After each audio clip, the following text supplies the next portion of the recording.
From a variety of undisclosed locations, high and low in the Hollywood hills and valleys, it's time once again for the long shot, come hell or high water. Tonight's episode, Attack of the Robot Comics, with the return of very special guest, intern drug dealer, international man of mystery, Alex. And now, please welcome the host of the long shot, Sean Conroy.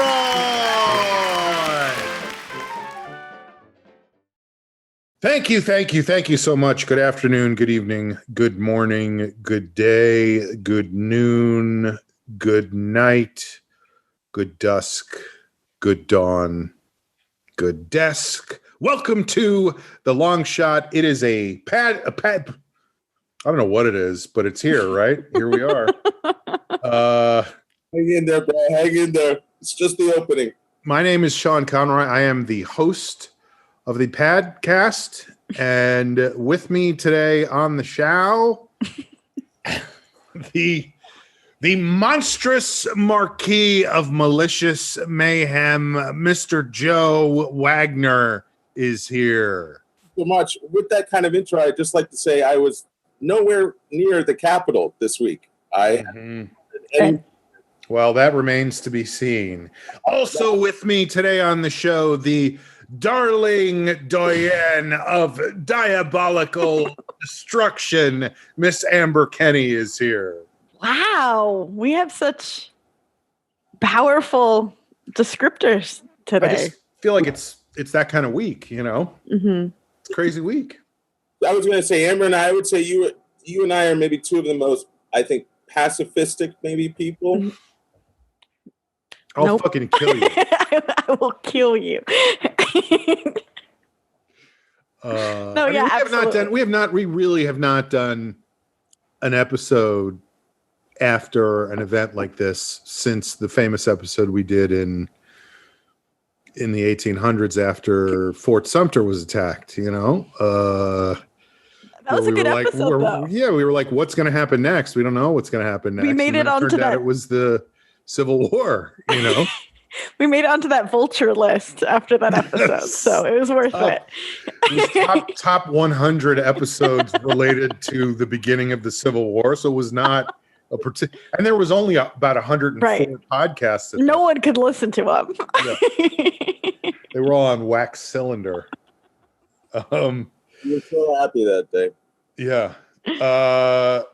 So yeah, crazy week, huh? Who's with me? Yeah. It was fucked. For a second, Sean, I thought you were going to say we hadn't recorded a podcast like this since the whiskey episode. But I don't even want to think about that. No, I'm totally pretending right now. So just let us just pretend, you know, that we did a podcast before the Civil War. In fact, here's a clip from that show, you know. I don't know what those cadets from the Citadel were doing, you know. What was going on with them? I wish I could play. I don't have enough knowledge. Firing on that, you know. we could still have like Jamie, like, I want to write a screenplay. right. Jamie would be like, I think I want to go to the Citadel.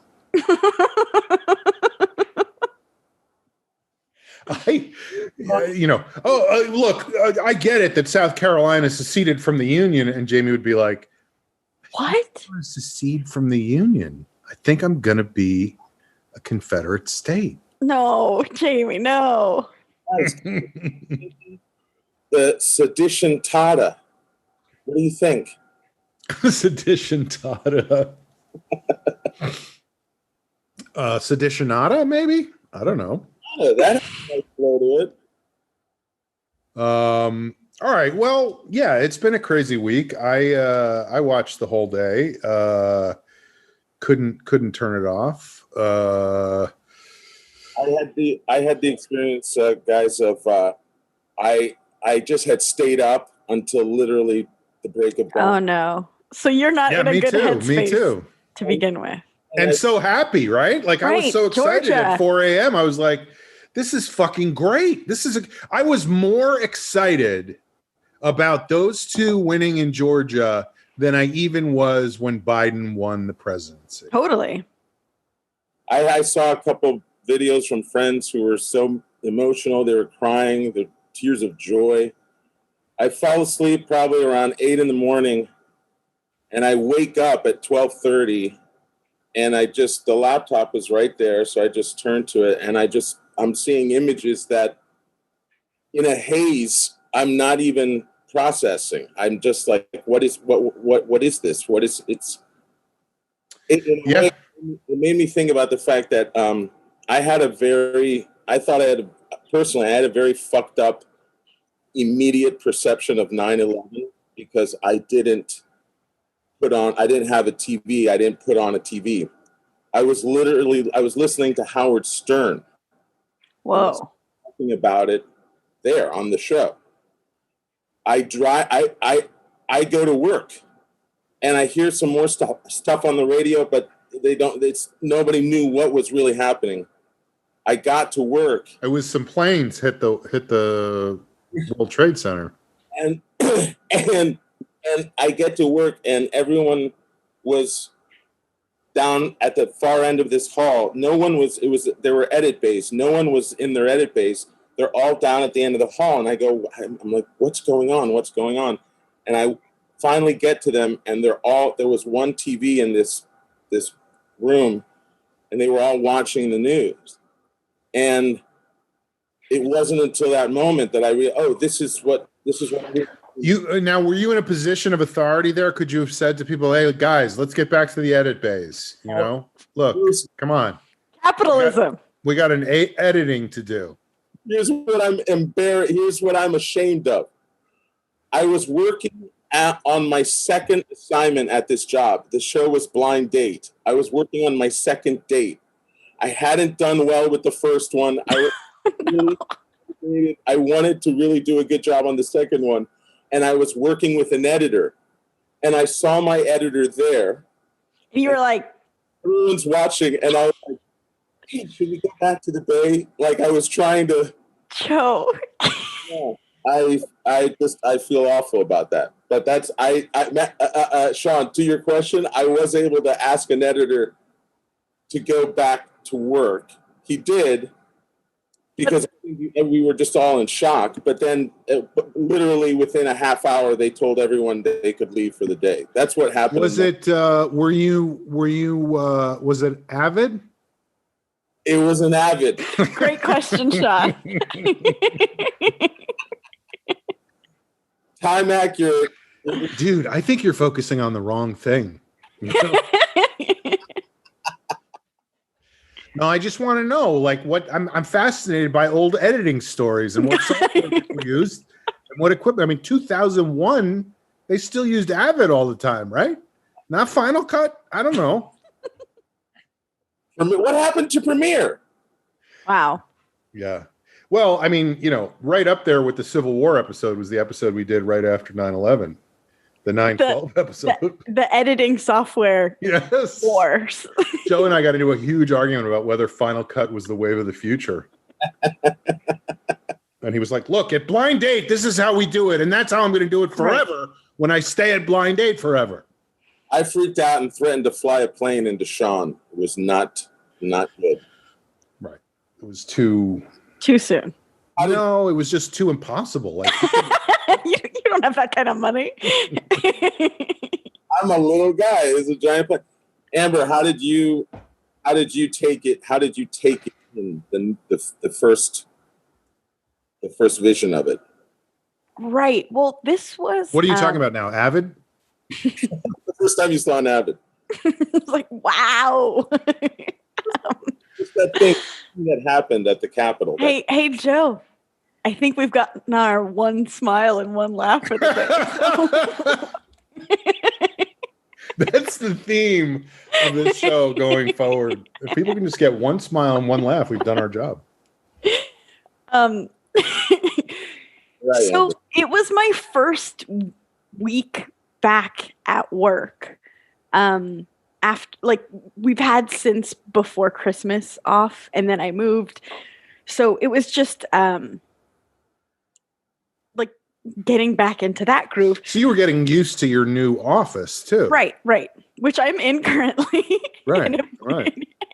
It won't be permanent. This eventually will be a dining room, but we don't have a dining table, so it is my office. I'm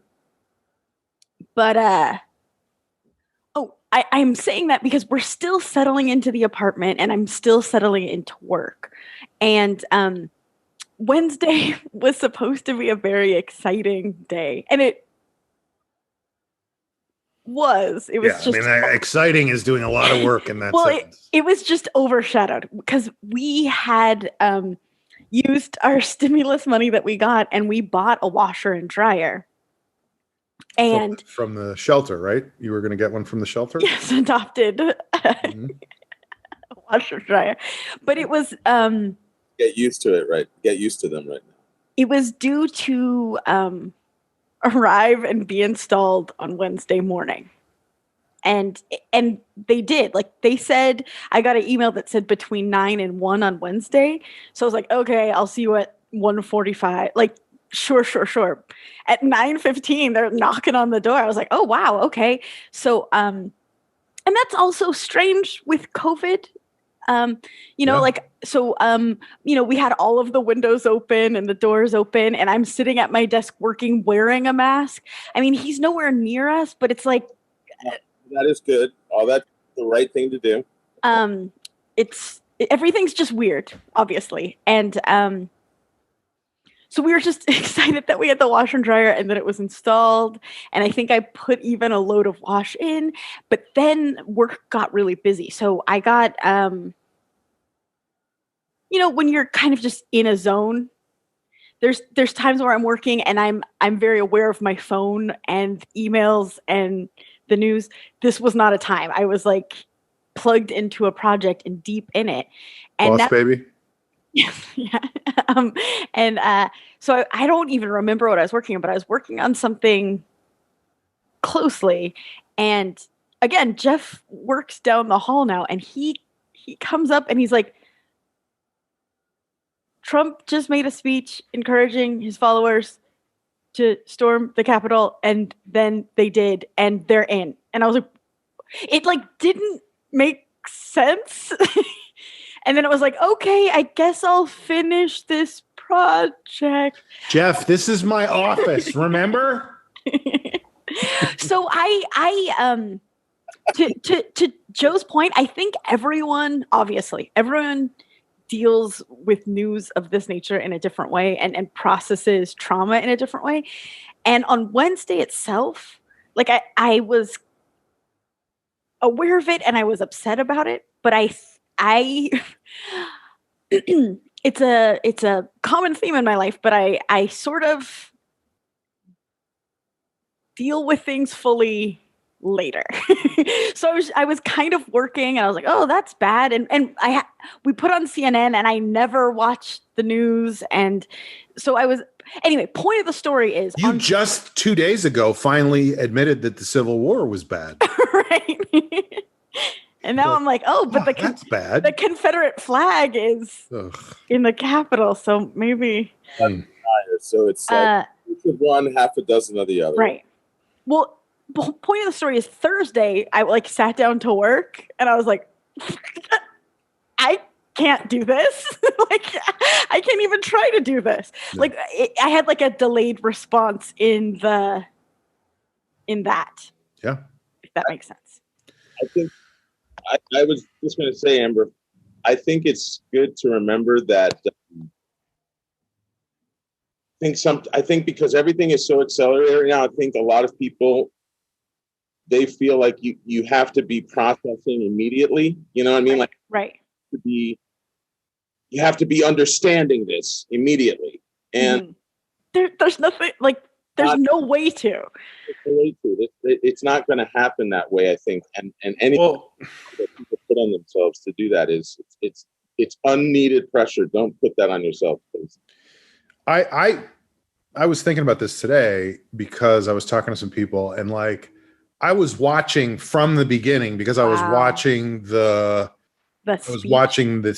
hearings. No, not Trump's speech, but the Congress stuff, I think that's the official term, right? Congress stuff. All right, guys, order. We're going to do some Congress stuff.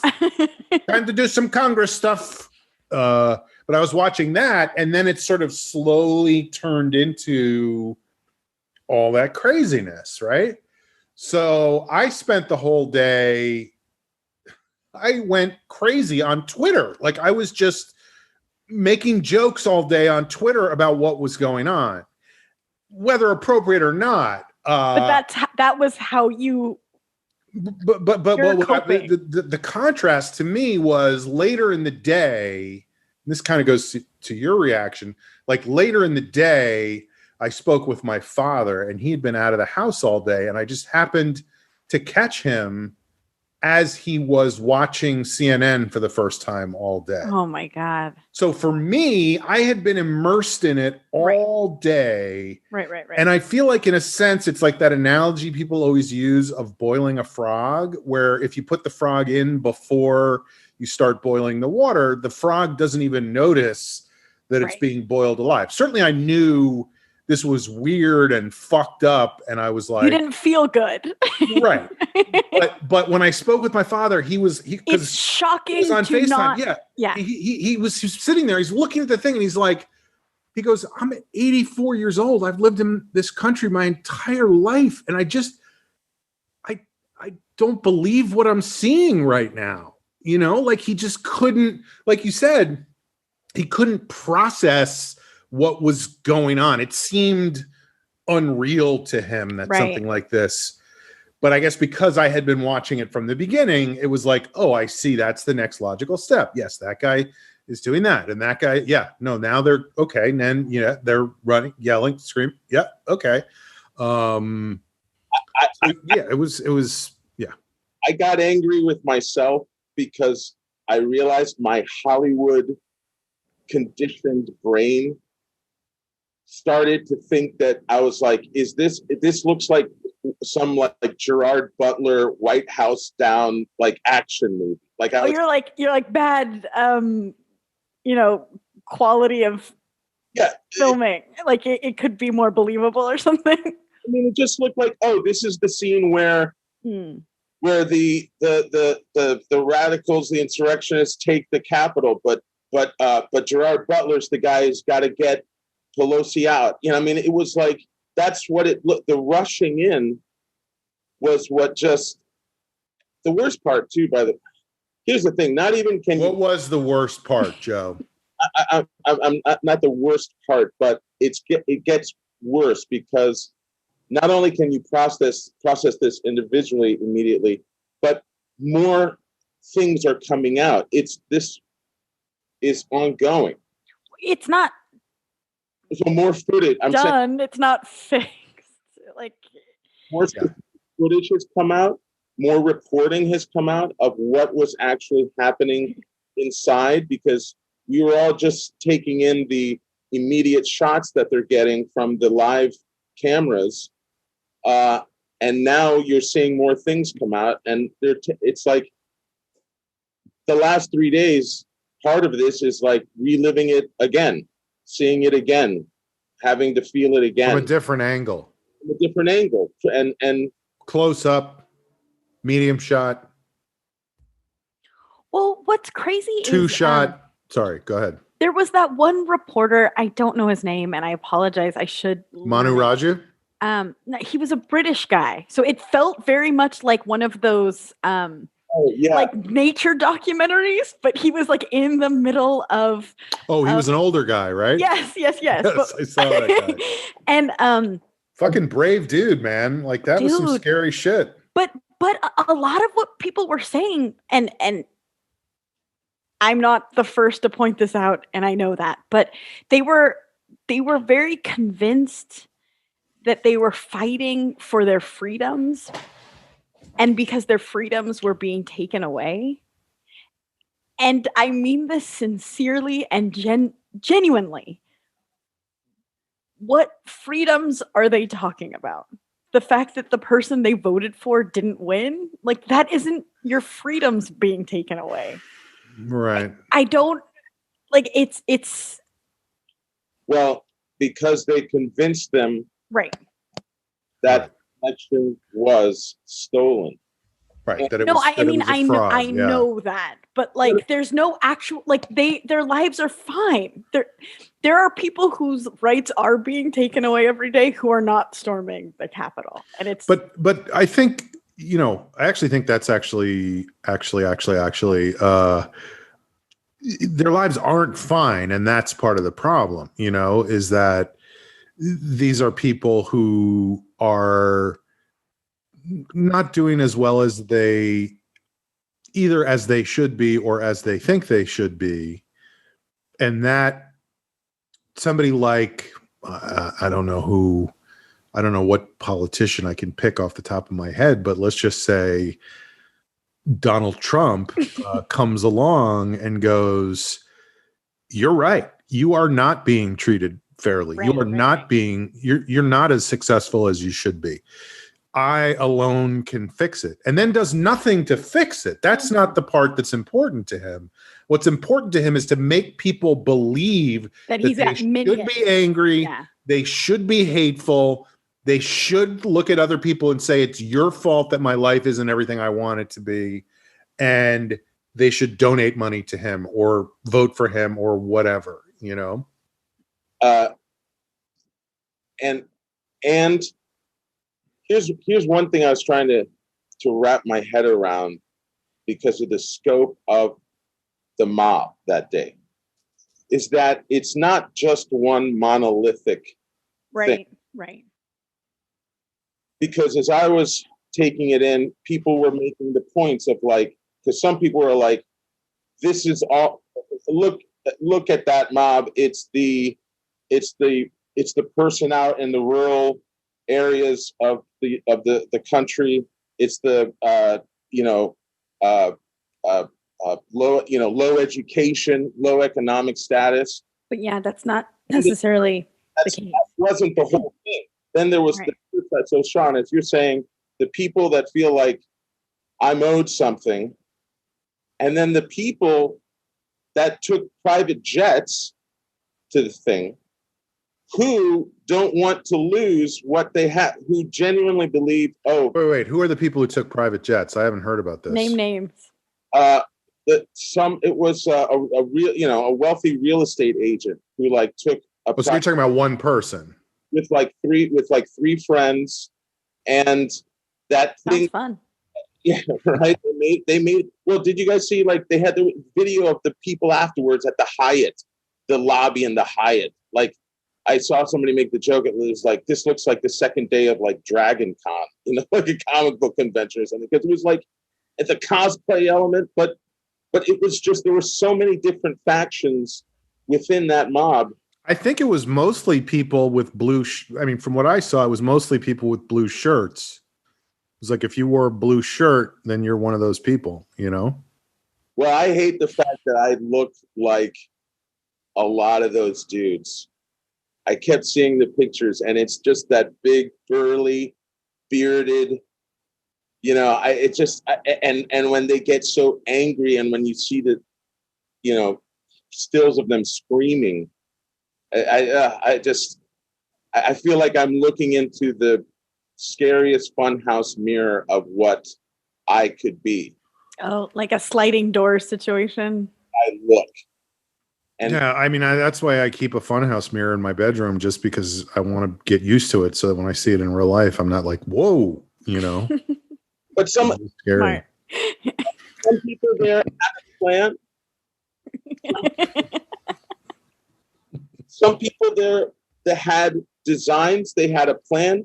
Other people I've seen, I saw a clip of a guy saying, I don't know what we're going to do now. I don't know what we're supposed to do now. I don't know, whatever. There were some of them that just were. I feel like the guy who says, I don't know what we're going to do now, you can edit that out. Like, go into the edit bay and get rid of that clip, because that doesn't make it look like they know what they're doing, It just to show that there were either in Final Cut or Avid. Either way. Yeah.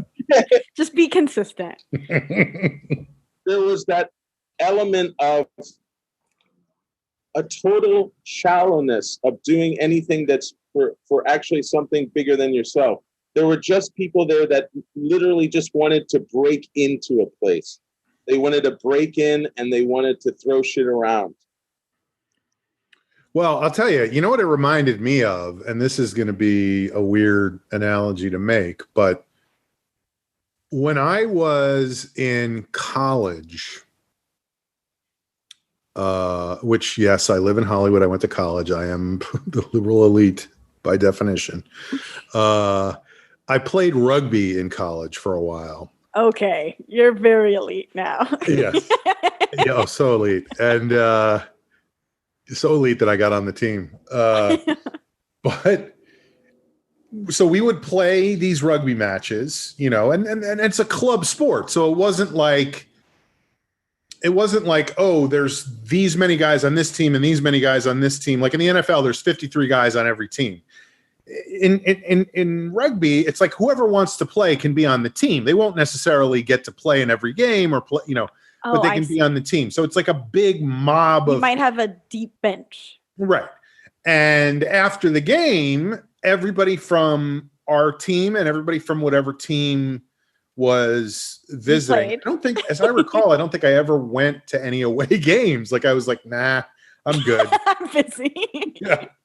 Like, real dedicated teammate. I'm not going to play, so I'm good. But whenever another team came after the game, we would all go to somebody's house and just get demolish it and yell and fight and like sing songs and do like crazy things, knowing that it was just us there and we didn't have to worry about like other people, and it was just like a crazy party, you know?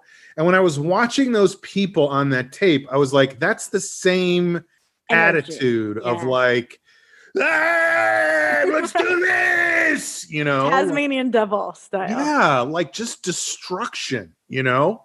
With no focus and no intention of what comes next. It was just like, let's fucking break some shit. You know, and what's infuriating to watch when that's happening is to think everyone who's keeping it together right now, everyone who's doing everything they can to keep it together, nurses, doctors, doing 12-hour shifts trying to save lives. By the way, all of this on a background of COVID, with a pandemic. And everyone right now who's trying not to freak out, not to go nuts just for the sake of it. That's what was so disgusting about watching those people, is that to me, it was an expression of the worst form of selfishness. Because there's so many better forms of selfishness. Like a nice bath. Yeah,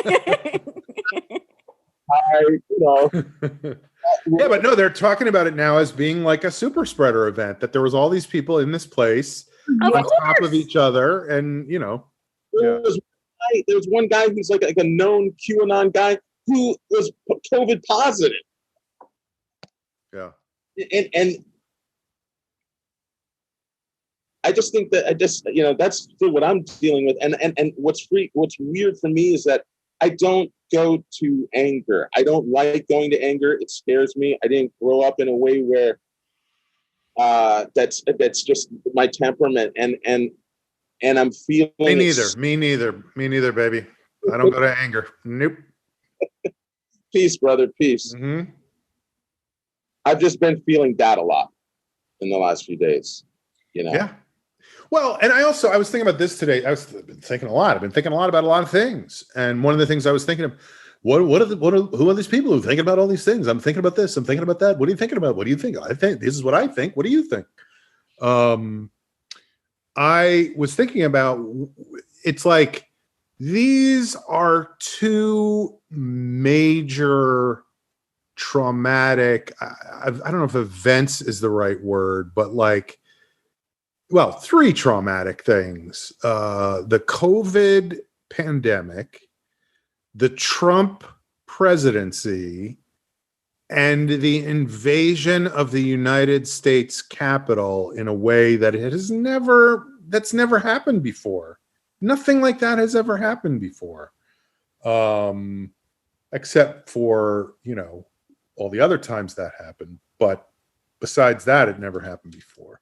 But like talking about processing, it's like trying to process all those things at the same time it's a little much, and so that's why I'm being selfish and taking a bath once in a while. You piece of shit. Yeah, I know. It's so it's not cool. Honestly, that's the best way to be selfish, though. So. String him up right out of the bat. String you up with Jeff. Get me the bubbles. Wait, he's drawing your bath? Yeah, he's right over there. I'm in the dining room. Have you ever taken a bubble bath? Ever? Who are you asking? Sean, have you ever taken? Of course. Oh, okay. Not every day, but 3 or 4 a week. And not with the same bubbles every time. Like after 3 or 4 times I use different bubbles. And a rubber ducky. Yeah. So thrifty. And to your point, like I do think there is a lot that will still come out. I mean, one thing that's coming out more and more is just who these fucking people were. Like all the people that went there on private jets. That one guy. And then no, I mean, did you see that there was a West Virginia elected representative who was there? Ex-military people. Today they were saying on the news, was just a thing that came out, that members of the FDNY, the fire department of New York, were there. They're not sure if it was current members or retired members. But that makes me, that's what they always say about the fire department, right? Is that when everybody else is rushing in, they are also rushing in, right? That's the thing about it's not the catchiest, but but I mean, it's just and that stuff is going to keep coming out. And of course, like you said, Amber, it's not over. Like now there's all this stuff about there's going to be another one on the 17th or the 19th or the inauguration day. And I've seen reports, and I have not gone on these sites myself, but I've seen reports that for the people who are whatever on Parler, on Gab, this was a huge victory for them. Like they saw this as a major triumph. They did what they wanted to do. They went in, they fucking smeared their shit all over the walls in the Capitol. They took the Confederate flag in there. They, so, and they were allowed to. And so that indicates that they could probably do it again and be allowed. Well, and that, I mean, again, I feel like we're all on the same page about this. The three What of us. page are you on? I'm on 64. But it feels like it needs to be said, especially for this event, is that if you didn't believe that racism in this country existed before this, like it was such an on-the-nose display of the white privilege that exists in this country. Because if that was Black Lives Matter protesters, I mean, they would just be hosing the streets with blood. Which is not easy because, it's easy to get blood into it's easy to get water into the hose, but to hook it up to the blood machine. They would have never gotten even that close. Right. Well, I mean, there's a million. Oh, hey, look who it is. Speak of the devil. We weren't actually talking about you. We thought our takes were hot. Here we go. Oh, here we go. Intern Alex, the drug dealer, is here to tell us all about what's been going on. Alex, how are you? Good. How are you guys? Hi, Alex.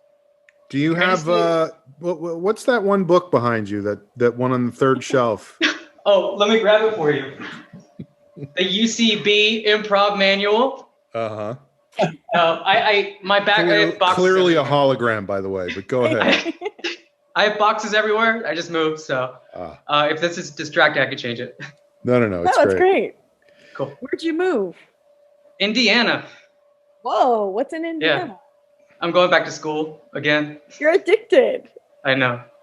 Too much school. You could go to school, and you could also work for the next Mike Pence election campaign. Great. Look forward to it. Mm-hmm. I'm studying computer science, abstract intelligence for computers. Wow. So figuring out how to create things with computers. So tell a joke, maybe. Is that AI? They always talk about AI. Is that abstract intelligence? A lot of it now is like very basic level abstract intelligence, basically like combining things very simply. And so we need to figure out how to do it convincingly, like tell a real joke, as we would know it. Hey, I didn't let you come on here so you could fucking heckle me. I'm not talking about you because right now tell a real joke. I mean, right now the highest form of jokes they can tell is if you're watching Conan O'Brien. Let's say we have tons and tons of Conan O'Brien jokes. They try to mine through that and figure out what's a funny joke that create and paste. Exactly. So it's not convincing yet. I wasn't talking about in relative to humans. I was talking about relative to other machines these days. Not to be devil's advocate, but sure. Do we need anybody who says that immediately does, not to be devil's advocate, but the devil is really fucking smart. Well, it's sort of the reason it was out of my mind lately was because during the pandemic, no live comedy really sucked. And I had a tough time kind of thinking it through. And I just happened to be taking some math courses and I emailed the professor and thought it was an interesting idea to study. And they thought so too. So that's why I'm here. You're trying to make all comedians get their jobs taken away. Oh, no. I mean, thanks, Alex. Right. We already have those dancing robots. And the next thing you know, there's going to be an open mic with just robots going like telling real jokes, unlike some of us. Also, who judges what a real joke is, by the way? Comedy is subjective. Yep. Hey, tell a real joke. Alex, you are essentially through this project, you're doing an AI comedian. Is Joe drowning? I think so. Yeah, I mean, you're right, Joe. But that's... And as we're positing here, I mean, this could replace human comedians if they're funnier. And I'm just curious, Alex, is the goal of your project, because as you're saying, it has to feel real, that your AI comedian has a good show, like you're going to put together a packet. Is there a way to get subtitles on Joe's dialogue? I understood most of it. Okay. I actually think that I want to help comedians, Joe. Because I don't think at this point computers can say hey, let me write a pilot or let me write a TV show or let me tell a monologue. I don't think it's going to be there. It's more creating a space for comedians to explore. I know that's hard. It's hard to understand, but it's hard for me to understand. But my favorite. Possibly a collaborator then. That's why every hope. So that you have a team of 12 writers and maybe one computer. I mean, that's the idea. By the way, that ironically is the pitch for my next sitcom pilot, which is comedians exploring space. So okay, great. Well, thanks, guys. So Alex, we were just talking before you got here. We were talking about, I don't know if you can guess this, but we were talking about some of the events that took place earlier this week. And, I don't know if you have thoughts on anything that was going on, but, I sort of want to take your guys' lead on it because you can go a lot of directions in this. It's a very disappointing week, very stressful, a lot of anxiety this week. I actually realized those all feel like similar directions. That's not. I was scared that I was like, you don't know what. Those were all on the same compass point, well, basically. No, it's sort of just we can talk about the police. We can talk about the people who had the resources to go to DC, take flights, whatever to get there. Private jets. We can talk about how we saw this. We already talked about that guy. Yeah, we're done with that topic. We can talk about the memes, how we can meme through it. We can only laugh at these people. Well, there was a guy. What would you like to talk about, Alex? I want to Imagine this whole episode is just an hour of Alex listing different things we could talk about. It's pretty clear that the police. We could talk about where these guys got their shoelaces from. Sure. It's pretty clear that the police weren't as vigilant as they were maybe in various protests in the past 6 months or so. 100%. That's the problem I have. Because, you know, a police officer died that day, but it was clear that, maybe not clear, there tend to be a single team when you're talking about police officers, especially in a position like that. And you watch the videos and they seem to be on the same team as a lot of the people there. Mm-hmm. And that's very frustrating because a guy died, police died, obviously 4 other people died, but the police died. And so when it's in the media, it gets played by whoever needs to play it up. And so the conversations, many months ago over the past few years of police officers are being way harsh to one group of people and not to other group of people. And then we see it on TV. It's hard to skip those other conversations and then join this one right here. Because obviously the Black Lives Matter movement, different type of police show up when those type of protests happen, even in the same spots that happened just a few months ago. With a different energy. Different attitude. Yeah. I think there's a lot of different factors at play here because, I think a lot of shit is going to come out about who was given what orders and who was told to do what and people who weren't or were supposed to be there or not be there or whatever. But it's my understanding also that on top of, because one thing you could talk about is face-to-face confrontations. How do people deal and interact with people? You know, in other words, somebody comes up to me and goes, I'm going in, and I hit them in the face with my baton, or I go, all right, fine, go ahead. You know, that's one aspect of it. Another aspect of it is the pictures we all saw of federal troops on the steps of the Lincoln Memorial back in the summer versus this time. There weren't any of that. There was none of that. And there's this whole thing being made about, well, we didn't know this was going to happen. We didn't, which is clearly, I don't know how you say in bullshit. English, bullshit. Yeah. Thank you. And,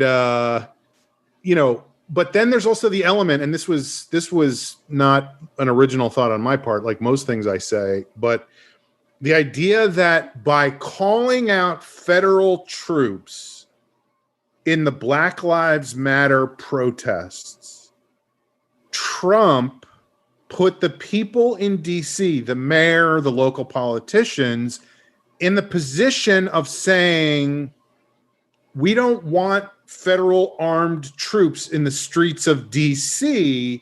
No, we don't want that.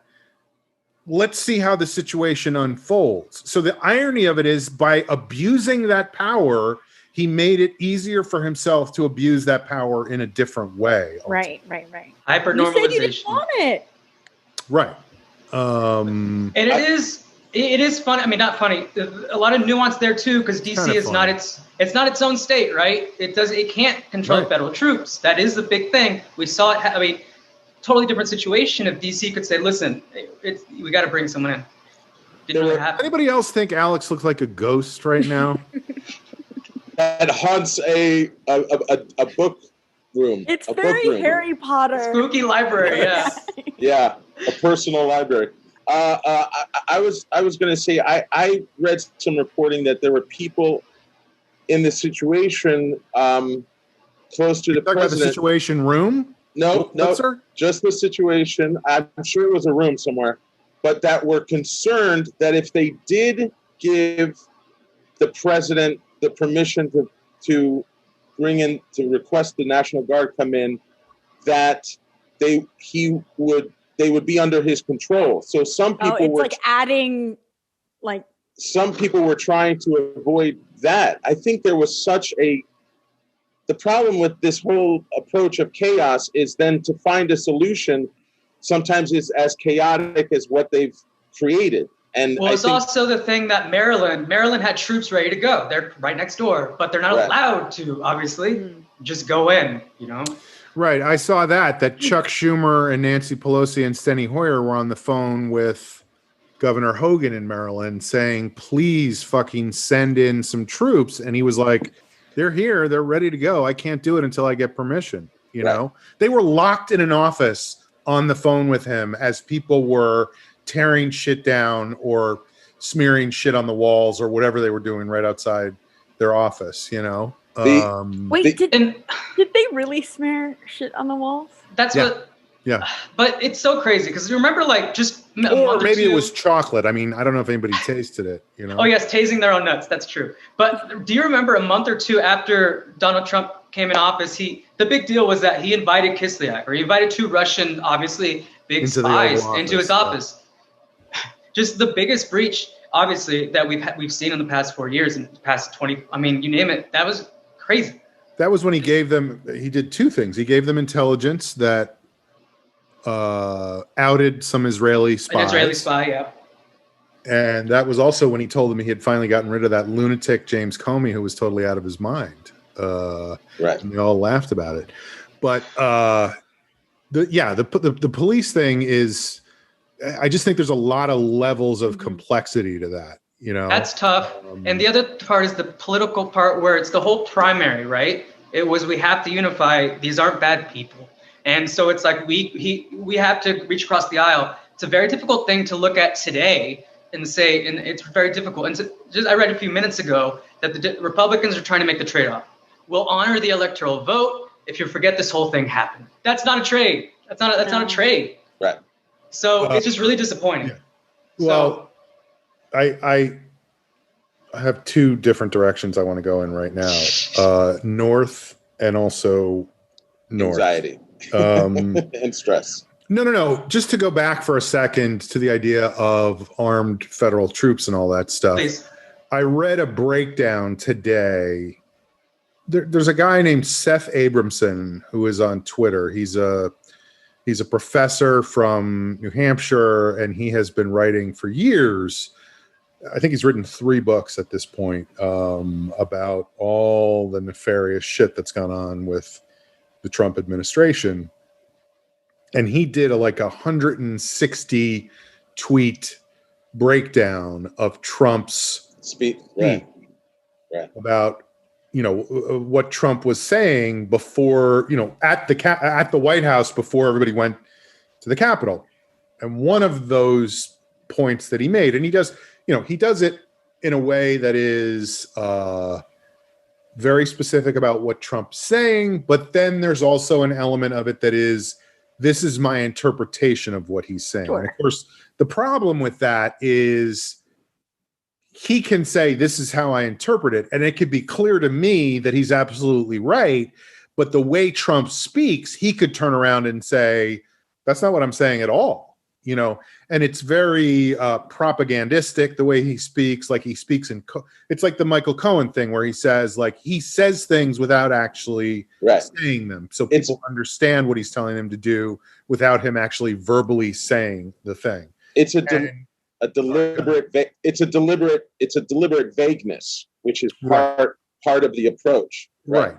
So, but also so on the nose. Like it wasn't. Right. It wasn't. Like it's so obvious. Like a subtle vagueness. We just saw that last week in the Georgia phone call. We just saw. I mean, we see that every day. Anyway. Sorry. But he makes a lot of really good. I mean, one thing is Trump's language, where everything he says is violent rhetoric. In other words, he talked about Romney in his speech. He said Romney got slaughtered in his election in 2012. The Republicans got killed in this election. It's just always couched in such, you have to fight. We have to fight these people because otherwise they'll destroy. Like it's always, bloodshed. Weakness is another one. But one of the things that he was talking about was, and I would have to go back and look at the thread to see the specific language, but he was interpreting what Trump was saying as Trump saying, we all here, all of us here, they weren't rioters yet then, but the rioters that are here to listen to my speech. The guy who came on a private jet. The guy from the private jet apparently he brought 3 friends. It was a woman. Hello.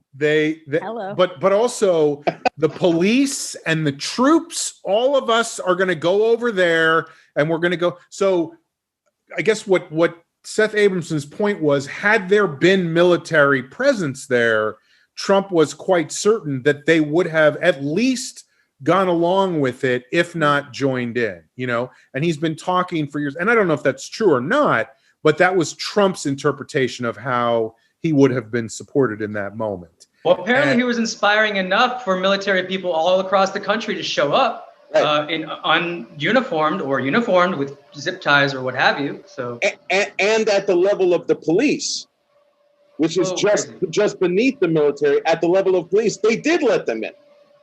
The police did go along. So it's like he cleared that bar.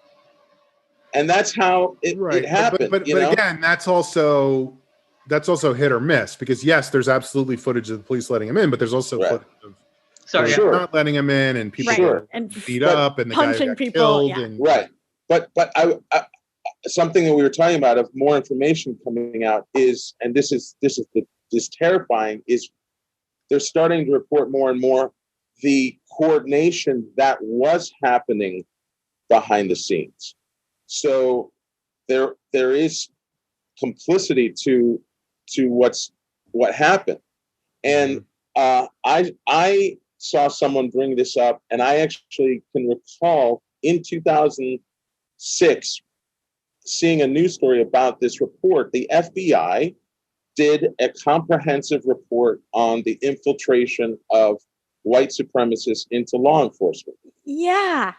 Yes. Oh, I mean, it's so old. It's a Rage Against the Machine song, Right. But I mean, but when the citizen goes, oh, well, what's going on? Are you sure that was 2006?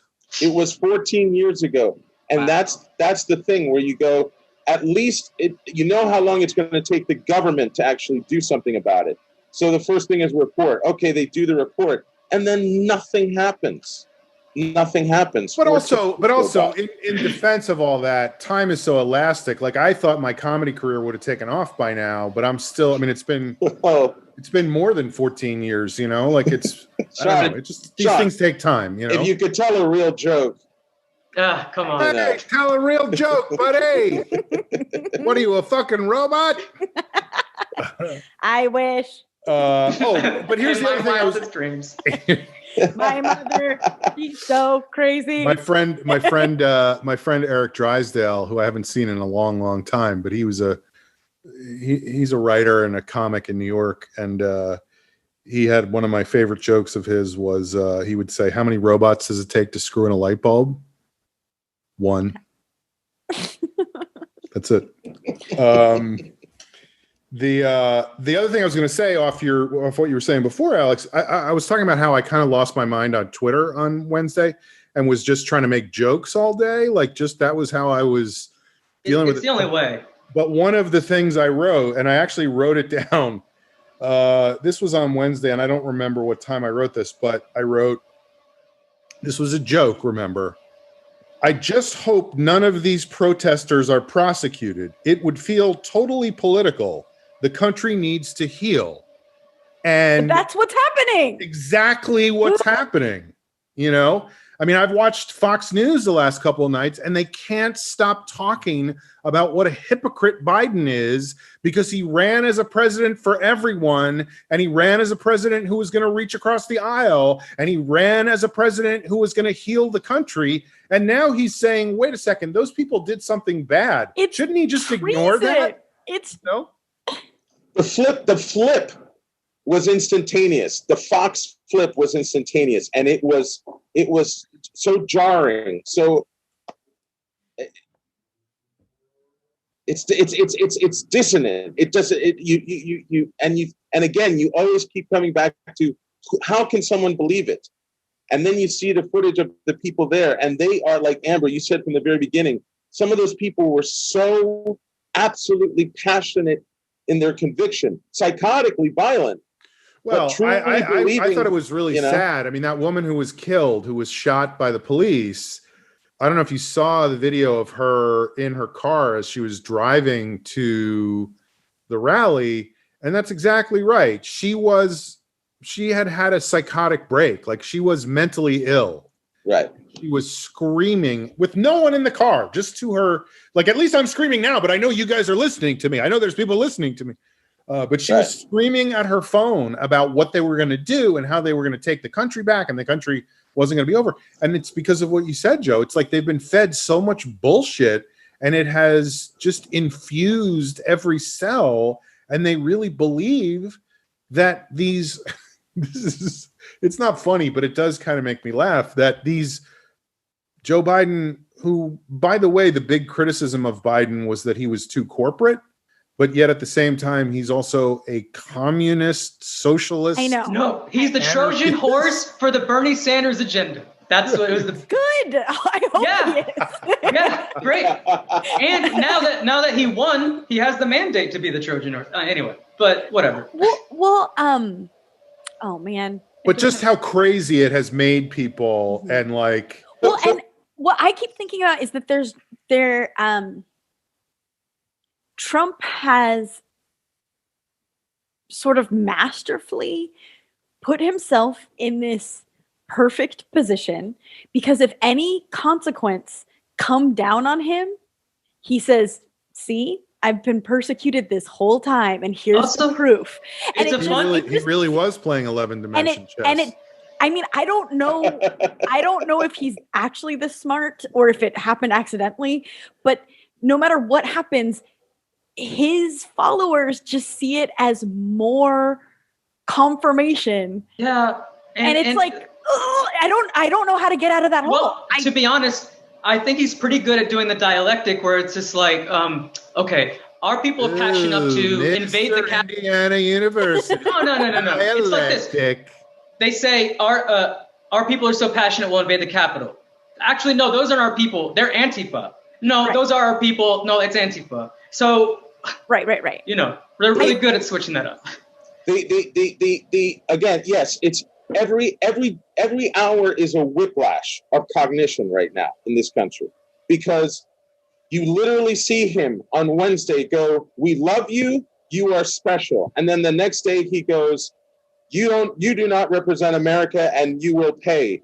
And it's like right now our country is collapsing because these guys have a daddy complex, and they can't figure out daddy. I mean, it's getting worse now, because if you look at some of the messages on Parler, and I don't care about the censorship part, but on Parler, it is people saying Trump gave up on us, he cucked us, things like that. Good. I hope they start turning on him.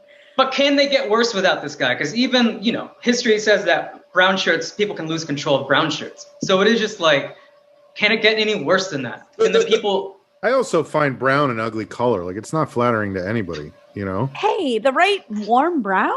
I guess. Well, it could be like chocolate on a wall of the Capitol. A nice chocolate sweater? The thing is that even Alex, as you're saying, some people are waking up that he doesn't give a shit about them, but the majority of them still have no idea that they're doing all of this for a person who thinks they're low-class pieces of shit. That's the funniest part, is he's watching the guys on TV and said, "This is embarrassing. These are not the people I wanted to show up." He would never be in the same room as them. Well, I think he was. I actually think. I mean, what you're saying is true, but I think he was doing the dialectic. I think he was like, yeah, this is great that this is happening. It's just bad that it's these people. Like, I wish they had dressed better. Why is that guy wearing horns and fur? They should all be wearing a suit. Yeah. He wanted, like, when they did that video, that MTV Music Awards, where it was like 100 M&Ms. Mm-hmm. He wanted 100 Trumps. He wanted 100 Trumps to storm up there. The only thing that could have been worse. I would have been one of them. By the way, I could do Trump. We need to get into the Capitol and stop the steal. It's time to stop the steal. There's people, they're doing things that you wouldn't even believe. Can you imagine the president? Sorry, go on. No, I was just going to say, we've mentioned this on the show before, but anytime we do talk about that fucking guy, to mention all the people around him that continue to enable and make this happen. And Sean, the cowards who are just resigning so they don't have to be the ones who shameless. Yeah. But Sean, when you were talking about that speech, because I read that same thread, and it finally fucking dawned on me, because you just want to focus so much on fucking him. Somebody wrote that speech. Oh, right. Wow. You know, there was a speechwriter who knows how to write How do in you his look voice. yourself in the mirror? Like, I truly don't You understand. know what's fucked up? You know who wrote that speech? It was you. Bruce Valanche. I was gonna say Alex's AI comedian punched it up. Get a real coup. Tell a real coup. This is uninspired. No, but I mean, all kidding aside, as far as enablers and cowards and all that stuff, I was like, he is not the one who is doing all these devious things and moving people around, and we got to get this guy out of the Pentagon and get this guy in. No, he doesn't have the attention. Yeah, he doesn't have the detail orientation to do that. Right. So there are people, and the first person who popped into my head when I had that thought was fucking Stephen Miller, who definitely is he still around? I did not know he was still speech. around. Oh yeah. And someone who survived COVID. There's so many of them who have fucking survived COVID, and they didn't get that sick. He got sick. His wife got sick. I know I don't wish ill on anyone, but I'm like, you know, there's so many people that got sick, that got that immediate, whatever the antibody, cocktail that they get that like makes them bounce back. And it's just, can we just clarify this? There is no antibody. It is a myth. It is a boogeyman. All right, that's Antifa. Okay, I didn't know. There's just so much stuff going on. I don't know. Also, really, just to talk about I was thinking of Antifa. Sorry. Our experience dealing with this week. Yeah. In the middle of all that, the story broke that the COVID test that Los Angeles. Oh my God! Yes, guys. Is only for symptomatic people, and people have been using it as like, I took a test, that means I'm fine to go hang out with people, and it might definitely be a reason why we're having such horrible spikes, because and don't work. They have false negatives. To your point, that got totally lost, because I'm like, in my head, I'm like, I heard that it's something about like a 25-year-old kid who invented it, who's being paid $180 million, and but I don't have the brain capacity. Yeah. Right. So he's a 25-year-old Oxford graduate who got funding at a Silicon Valley startup. That was a thing, and he convinced all these people, a third of Los Angeles test takers, to use this test. Wow. And crazy. They all got false negatives. Well, not all, but it was very prone to false negatives. Yes. And it felt very dystopian when there's like a coup going on, there's a pandemic, the testing that we do have is unreliable. It's just like, Amber, you've gotten tests, right? You and Jeff have gotten. I've never gotten tested, but I don't go anywhere. I don't even go grocery shopping. I took my first test this week. I'm negative, but yeah. I feel guilty about it, but now I don't, because it would have been worthless. Me too. I haven't had one. I haven't had one either yet, and I saw that, and I was just like, well, I guess you have to do the nose one, right? I took one. Yeah. I took one, and I got a 5. I don't. Perfect score. I don't know what that means, great. But Congrats. I'm not sure. Like an AP course. Look, I'd rather. I think it would have been better. Yeah, AP. It would have been better if we got it's better to get a false positive than a false negative. 100%. But that I'd rather see the glass as fakely half full than fakely. Well, I would rather a large percentage of the population quarantined that didn't need to than a large percentage of the population that should be quarantining aren't. I would rather be too safe. I've been trying my best, and I guess the best hope would have been, oh, you got this 6 months ago. And I'd be like, great, don't have to worry about this anymore. Going to play by the rules, but I don't have to worry about me dying or something like that. But yeah, the best I can say is that this one test gave me a negative. Now I don't want to keep going out. I mean, I still don't want to go out, obviously, but I don't want to keep getting tested even. I don't want to do anything. And how many of those books have you read behind you, Alex? 0, Sean. I just got here. I just finished. Well, and the thing, the thing about the tests, and again, I'm not the first person to bring this up, but it only says that you're negative at the moment that you took the test. You could technically get the virus coming home from the test. Right. I'm in Indiana, another state that's going crazy, and it's students. They're live students. They're very small. No, they do get viruses too. Alex, live nude students or no? Joe? No. No, not your co-eds, Joe. No, I think there are. It's like smaller groups, obviously. Positive. But that's my big concern is 18-year-olds, right? Like, because when I went to Santa Barbara, I drove down to Santa Barbara just 3 months ago with my cousin because he had some family down there, and all of this. I can't tell if you're lying. Was it really your cousin? It was my cousin. Really my cousin 3 Ethan. months ago?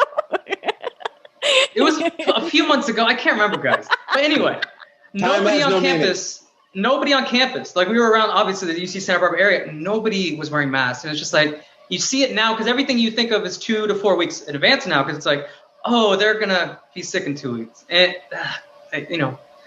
Yeah. Play by the rules. Well, speaking of playing by the rules, I think we should take a quick break. Yeah, it's been like 4 hours. Yeah. and we haven't said anything. And then we'll come back and we'll do some checking in. Oh, boy. We'll see you guys in a moment.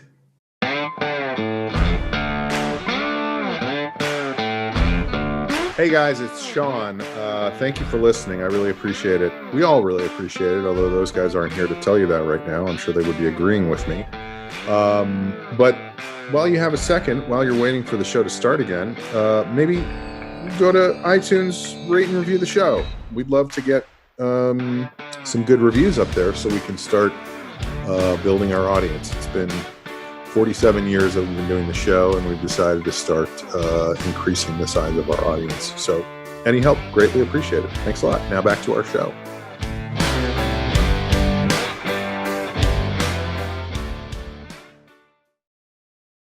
We're back. You're listening to The Long Shot. It is a podcast. It's time for a segment on the show that we like to call Checking In. Are you serious? I'm totally serious. Okay, let's do it. So let's start today with Jamie. Holy shit, he's not even here. Jesus Christ. Alex, you got any Jamie impressions? Actually, I had something to say about Jamie. I was hoping he'd be here because I was listening to the episode and it was so funny that he was talking about the trolley to Amber, because that is not I don't know when you guys recorded that episode, but Dolly. 1962. Dolly. So that is not the first time he gaslit you on the show. So I remember early on, you wanted to put on a show. You wanted to put on a Liquid Feet show at his theater. He had just opened it. Right. And you said, I want to perform at your stage, but I didn't know how to bring it up. And he said, oh, well, one day maybe we can talk about it. And the way you understood that was like, oh, he's blowing me off. But he understood it to say, oh, she'll pick up the courage one day and ask me. That was so funny because that's not the first time the misunderstanding has happened that way. Alex, are you saying there's a pattern to Jamie's behavior?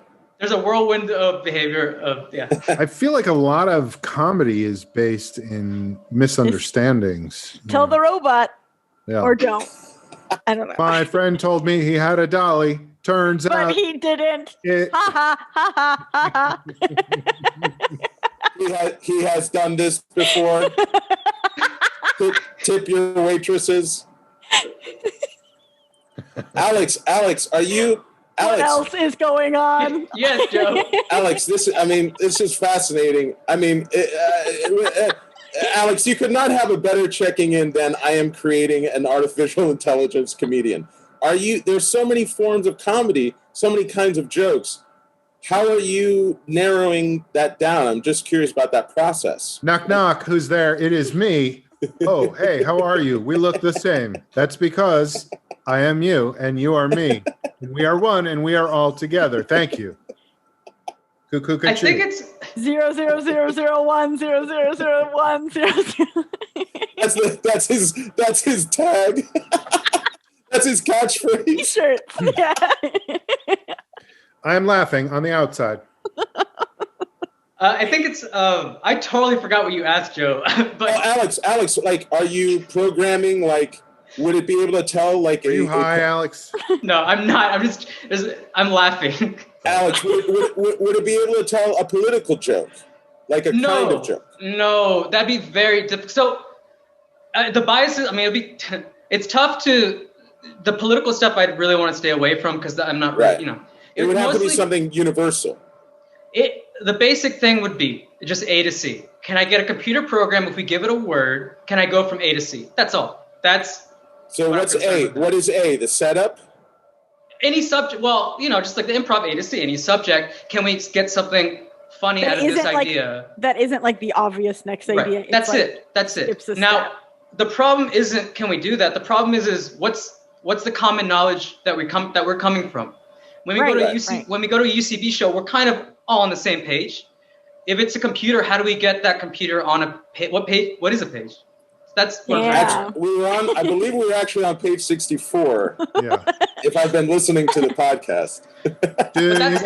Do you guys want to do zip zap zap before we start the show? I would. I love zip zap zop because zip zap zop sounds like words that I would say. Zip zap zop.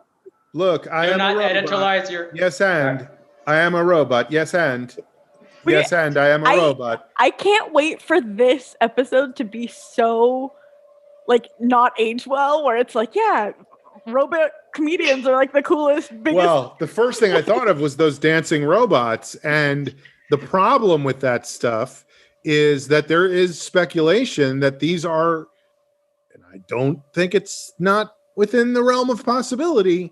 So many negatives. These are being perfected. Yeah. What if I was not here? I would be here. Sean, but these are military technology that at some point there will be oligarchs who will not need human armies because they will have these robots. Because Alex taught them to tell jokes? Listen, as soon as computers realize they're more efficient than humans at pressing the enter key, they're going to get rid of all of us. But for the time being, you're talking about the singularity. I'm not helping Alex, but we are bringing up a good point here. Are you concerned at all that your work could fall into the wrong hands? Are you actually a mad scientist? Actually, I am scared about that stuff, but it's already happening. I don't know. I don't want it. It's mostly what I want to do is mathematics. I want the math space. I don't really. It's more theory that I want to do. I'd rather if I could patent it. Yeah. Well, if I could patent it, I'd rather it not go to anything like that. Luthor said it first as well. It's more for therapy. It's not supposed to be something. I don't know. Alex, I think we're roasting you and for no reason. No, because it's fascinating. Here is my theory, okay? My theory is if you split an atom, it will release an incredible amount of energy. This is purely theoretical. Just theoretical.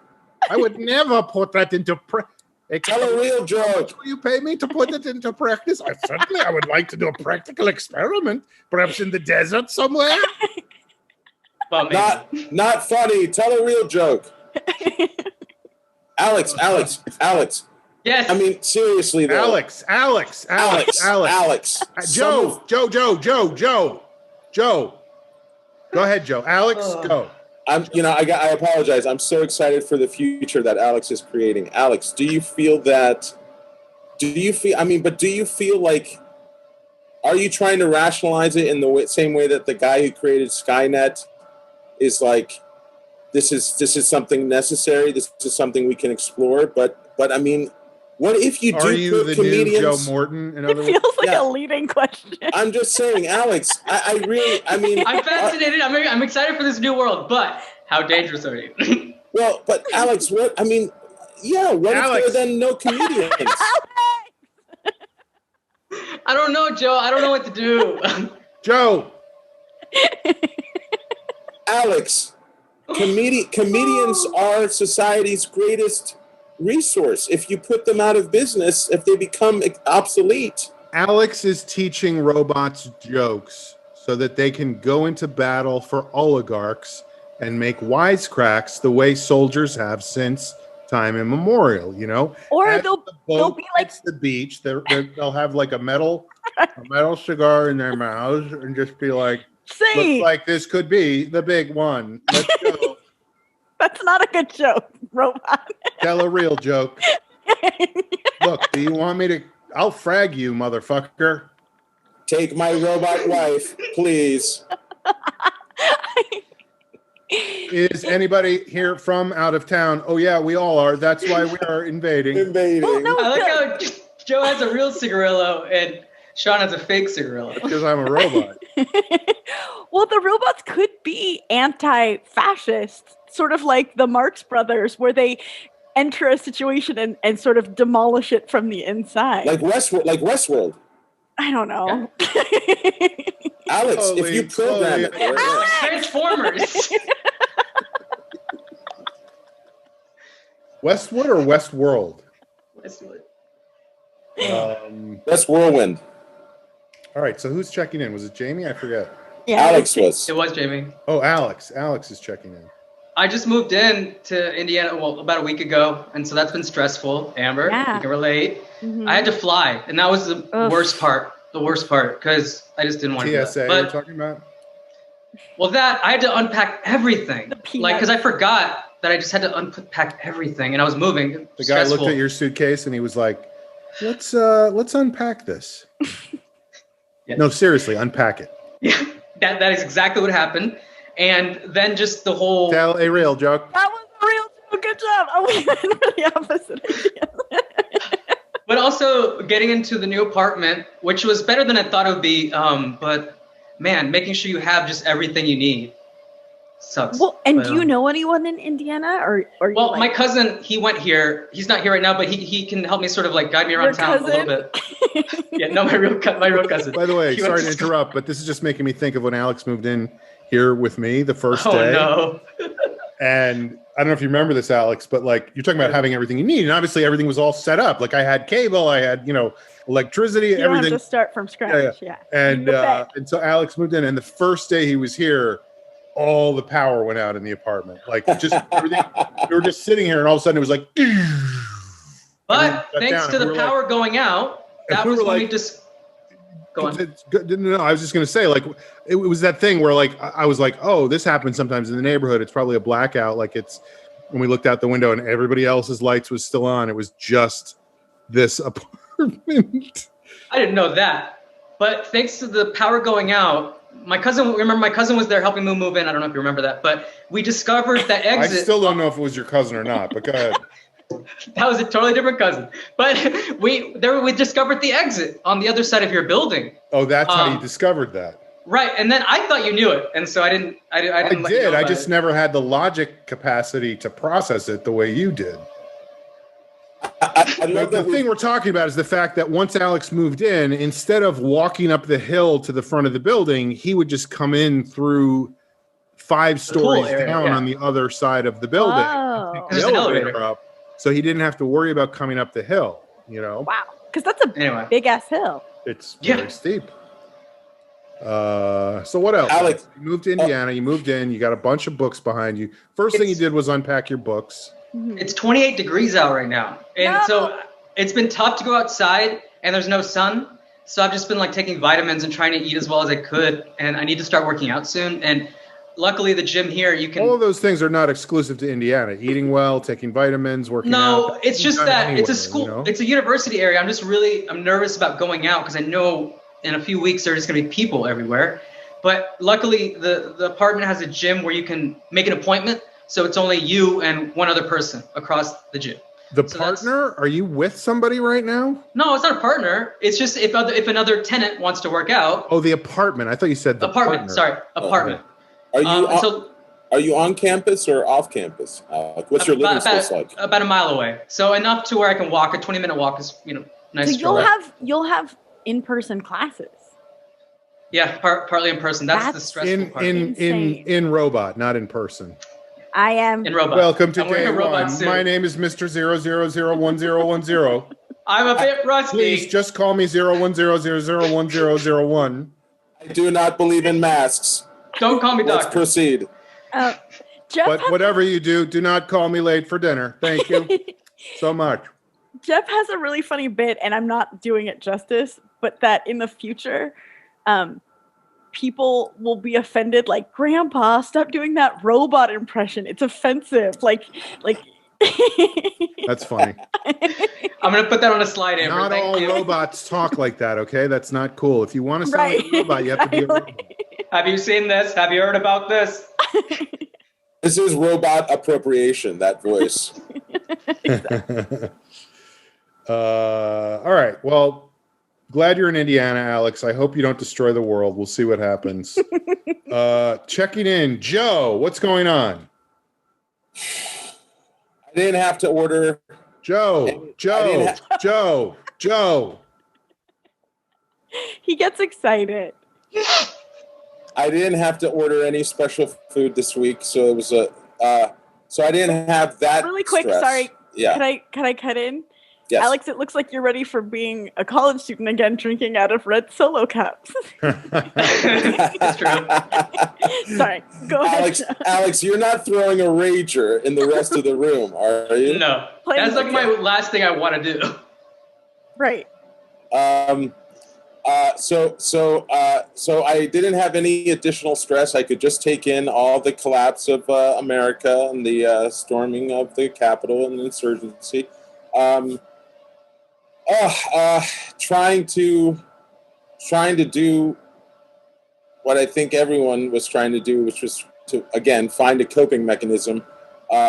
Working with my friend on a script, which again, it's like we couldn't even talk about the idea for the first 2 hours because it was doing what we were doing now, just trying to. You were just yelling his name at him? Alex! Matt! And by the way, what I wanted to talk about was in all of this happening is how we've been people have been reconnecting, and I'm the friend that I'm working with on this idea, as I've mentioned, is someone that I've known since college. And so he's one of my oldest friends. And just in September, he's 2 years older than me. He's just turned 50. And he was diagnosed with ADHD. And it's been really fascinating to reconnect with my friend and to hear him talk it out and again, this is where, after like an hour and a half, I have to go, we should talk about the idea. Like we need to do some work, but letting him talk out, he's reevaluating his whole life, the last 30 years. It's like from a new lens. Right. Because he's getting therapy now. He's on some medication, but it's just been really interesting to hear a friend reprocess their memories and the stories that I know that I've, in college, we used to say, oh, Matt puts on the Matt show, because he would go at a party, he would find somebody, eventually kind of corner them and talk at them for like an hour. And in college... Also, because it would have been weird to say Matt puts on the Alex show. Like that. That's funny. And how am I supposed to follow that, motherfucker? And it's and to see my friend reevaluate something that we just thought was a personality quirk and was something funny into a like, oh, this is something that I need to take care of or to handle or to manage. This is something I have to manage. And I think it's been really good for us to actually be collaborating right now, because he's starting to recognize it. The last couple sessions we've had, he's like, okay, well, I've done another hour of therapy with you. Sorry about that. But it's, but I know that he needs to do it right now, because I think that's what's happening in his head, and I'm just glad that I can be there for him right now. You should put that in the script, man. Put it in the script, It's in the show. It's in the show. That's the thing. Like, you got to use real life experiences. Yeah. That's what happens. That's what happens after an hour. He goes, Okay, well, this could relate to the fact, Shoehorning. I feel like I need to make like a swear jar though. If he does like more than a half hour of therapy talk, that he has to like Venmo me like $5 or something, because I think we need to start curbing it. Listen, if I'm gonna listen to this, I need drink money, man. So that was just one of those things that got me through this week, was just, again, not only just collaborating and working on something with someone, but actually deepening my friend. It's been really good to feel like I'm deepening a friendship with someone. And I feel like so many times we all have people in our lives that we go, I wish I were closer. We used to be closer. And he and I had drifted apart just over the years. I mean, again, it's someone I've known for the past 30 years. So it's been great to become more connected with a friend. You know how when you are around other robots and you are sharing a neural network and you are like, I don't know where I end and you begin. Who's with me? No one? Well, unfortunately, I can only write what I know, because at Indiana, they're still working on a way to get me other realms of experience to write jokes about. I am only at A to B. My programmer is my weed dealer. Ha ha ha ha. I feel like I am looking in a funhouse mirror. All right, Amber, checking in. Yeah, so like I said earlier, Thursday was the day that it sort of hit me harder. I think I naturally go into a little bit of denial or something. Like I have a little bit of like a Teflon as a coping mechanism. And it hit me harder on Thursday. Thursday, it was tough for me to focus on work. And it was just a tough day. And at the end of the day, I called my parents just to talk to them about how they're doing through it all. And, we were getting fired up about different stuff. And I live on the ground floor, and there's an apartment above me. And it sounded like, I still don't know, but it sounded like a fight broke out above me. So much so that I had to get off the phone with my parents because I was so distracted.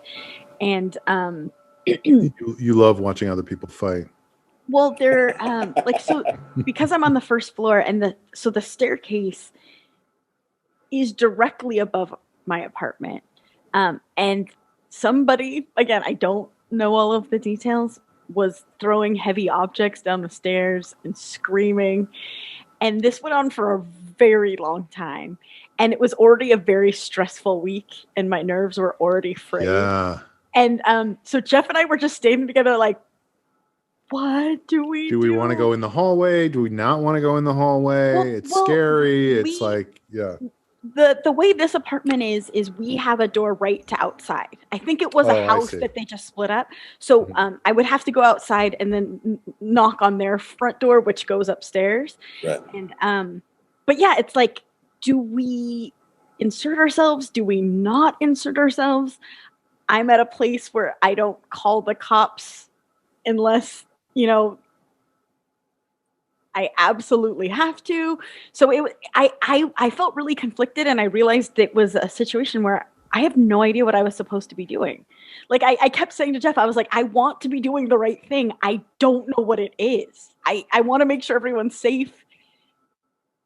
I believe when you do the right thing, that means throwing a garbage pail through the window, right? Oh, right. Well, I could have done that. That would have been fun. But, Amber, it's so freaky when whatever your individual personal life moment that you're going through is a microcosm of what's happening right now. Well, and it was just that like helplessness, helplessness. And it was like a funny, it felt like a bad joke, because Jeff and I were like, we're going to have a relaxing evening, after this crazy week. And it was just like, and then we were like, is this normal? Is this why this was a good deal? Like, we've only been here a week. Is this going to be part of our lives? And Yeah, it went on for a while. The cops came. Again, I didn't call them, but the cops were here. It was like that kind of situation. Wow. And things calmed down, but no federal troops, though. No National Guard. Not that I saw. I mean, I was genuinely scared and upset. Yeah. Did they just let the cops in? Did they just wave them in? I think one of the people involved was the person who called the cops, and one of them was talking to them outside, and the other cop went upstairs and talked to the other person, and so like I was trying. It's so also awkward. I'm so scared they could hear me now, but whatever. It is what it is. Where it's like the human nature in me is like, I want to know what this fight's about. I want to know every detail. I want to eavesdrop. I want to hear the goss. But then I'm also like, this feels too personal, too intimate. And half the fight. Look, I told you to stop working on jokes for the robots. You are going to help them achieve the singularity. It'll be the end of the human race. And half the fight was in English and Spanish, and I know some Spanish, but not enough to. So I was just like, I kept going to Jeff and being like, I think this is what's happening. Like I had and he's like, why? And I was like, I'm connecting dots. I'm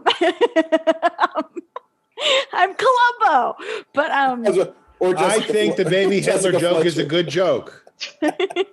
Were you more Columbo or Jessica Fletcher? I mean, that was not recorded. But, I know. But yeah, and then like the next morning, I saw my neighbor, the sweet guy who let me borrow the dollies, like, and I wanted to be like, is everything okay? But I also, I guess that is the definition of vulnerability, because I also was like, I don't know if I want to know the answer, you know?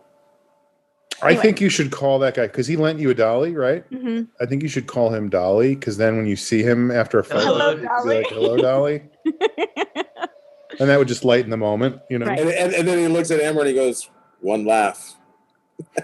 Right. And so that was the night, like, I had friends being like, how's the new apartment? And I was just like, I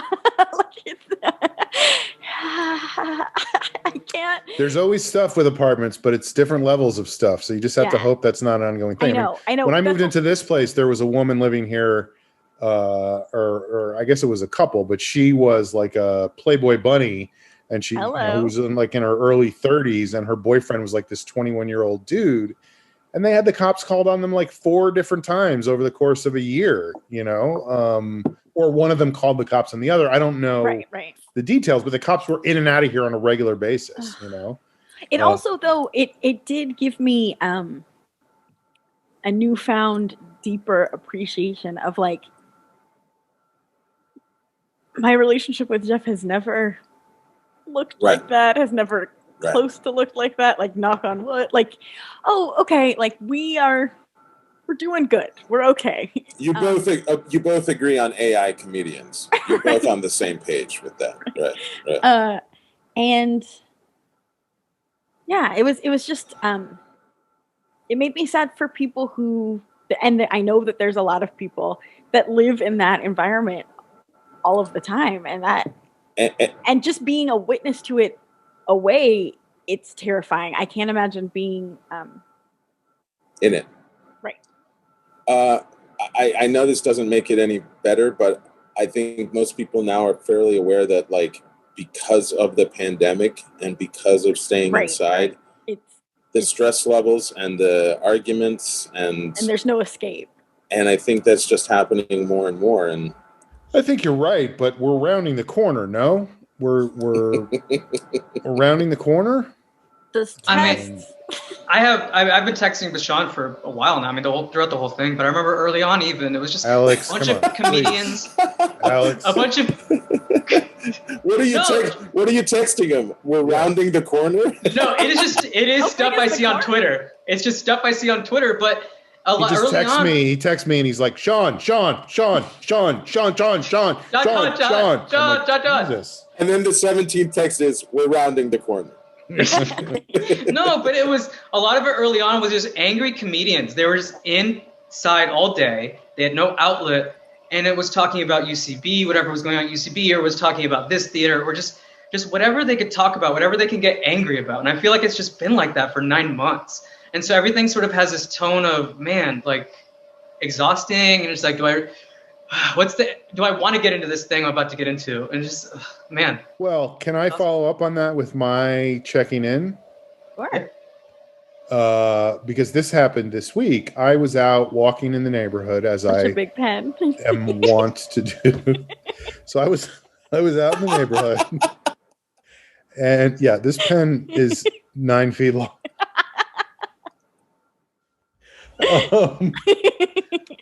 I was out for a walk in the neighborhood. Anyway, I was out walking. It doesn't matter. And I was coming back to the building, and I saw that a bunch of people had put their Christmas trees out. I don't remember what night it was. It was Monday, maybe. And I was like, oh, that's a good idea. It was like midnight. And I was like, oh, that's a good idea. I should put my Christmas tree out now that I have barely decorated it, barely used it. No one except me has seen it, so time to throw it away. You didn't Instagram it? $400. No, I did Instagram it. You're right. I gotta look that up. I'll like it. No decorations on it, with just lights on it. But you smeared shit on it. It was before I put the 3 ornaments I have on it. And it bends the tree down. So I came back in. I took the tree out of the fucking stand, which I then ended up throwing the stand away because I was like, why am I keeping this? That's how they get you.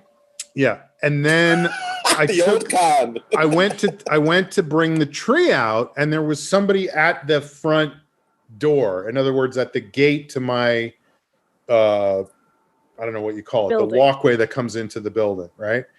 You guys have all been here, listeners, right? Stalkers. So there was somebody there dialing the intercom, and he had a bag, like a plastic grocery bag full of stuff. And he said, oh, I locked myself out, so I'm trying to. And I was like, oh, I'm just taking my tree out, whatever. Walked past him, and there was a thought in my head, which was like, I don't know this person, but I could ask him what apartment he lives in. I could go watch him go into whatever apartment he was in. Then I was like, I'm being crazy. Like, it's just, whatever. And then, so I took the tree out, and I put the tree. There was a bunch of other trees. So I put the tree, just kidding. It sounds like a kid's movie. And I put the tree back with the other trees. So then I came back inside. I went to bed. I woke up in the morning. I had a message on my phone from my neighbor who I've talked about before, who is the creepy dude who keeps the security camera feed in his apartment. Like you can even do that? Who knows if it's legal, but oh my God. Who else is going to watch it? So the tapes from the security camera feed go to his, not tapes. There's no such thing as tapes anymore, but he gets the feed in his apartment. I saw that you let in this murderer. No. He goes, I called him. I go, what's up? Or no, he goes, he left me a message and he's like, hey, it's me. Did you take your Christmas tree? Did you take a Christmas tree out at like midnight last night? Because I watched on the tape and it looked like it was you, but I couldn't be sure because you had a mask on. So anyway, give me a call, whatever. So I was like, oh, fuck. Was I not supposed to, was everybody not supposed to take their trees out last night? Because there's always rules about when you're supposed to dump that stuff. Yeah, I saw him. And I called him and I go, hey, man, I just woke up. So I was like foggy, not really. I go, hey, was I not supposed to? And he goes, no. Did you know that guy you let into the building last night? And I said, I did not. And he said, well, he came in and he wandered around the building and just wandered around for a while. And then he left. And so I said, well, what happened? Did anything get stolen? Was there? And he's like, no, but he was here for a while and whatever. And I just had so many feelings about that because I was like, first of all, I felt terrible that I let this guy in. And I was like, why didn't I say, what apartment do you live in? Or let me see. It's awkward because it feels rude. It's awkward. Yes, it feels rude. But it's like, if that person really lives in the building and gives a shit about the security of the building, they won't be They offended. should welcome the fact that I'm asking and going, I don't know. I'm sorry to say this, but I don't know you. Can you just tell me which apartment you live in? Because we've had our mailboxes robbed twice in the last couple months. When I was, and I don't want to get into a long story with you, sir, because I've never seen you before, but I was expecting a number of large checks that I never got. Still haven't gotten. I'm still in controversy with the places that were supposed to pay me a lot of money. And as you know, things are tight right now. The stimulus, we're not sure. Is it going to be $600 or anyway? Point is, sir, but so I felt bad about that. But then I was also like, yeah, it feels rude. Mm-hmm. But then I was also thinking, like, fuck that. Like, that is not an excuse. I know. Because there was a voice in my head that was going, this is weird. And if the voice in your head is going, hold on, Alex, wait, Alex.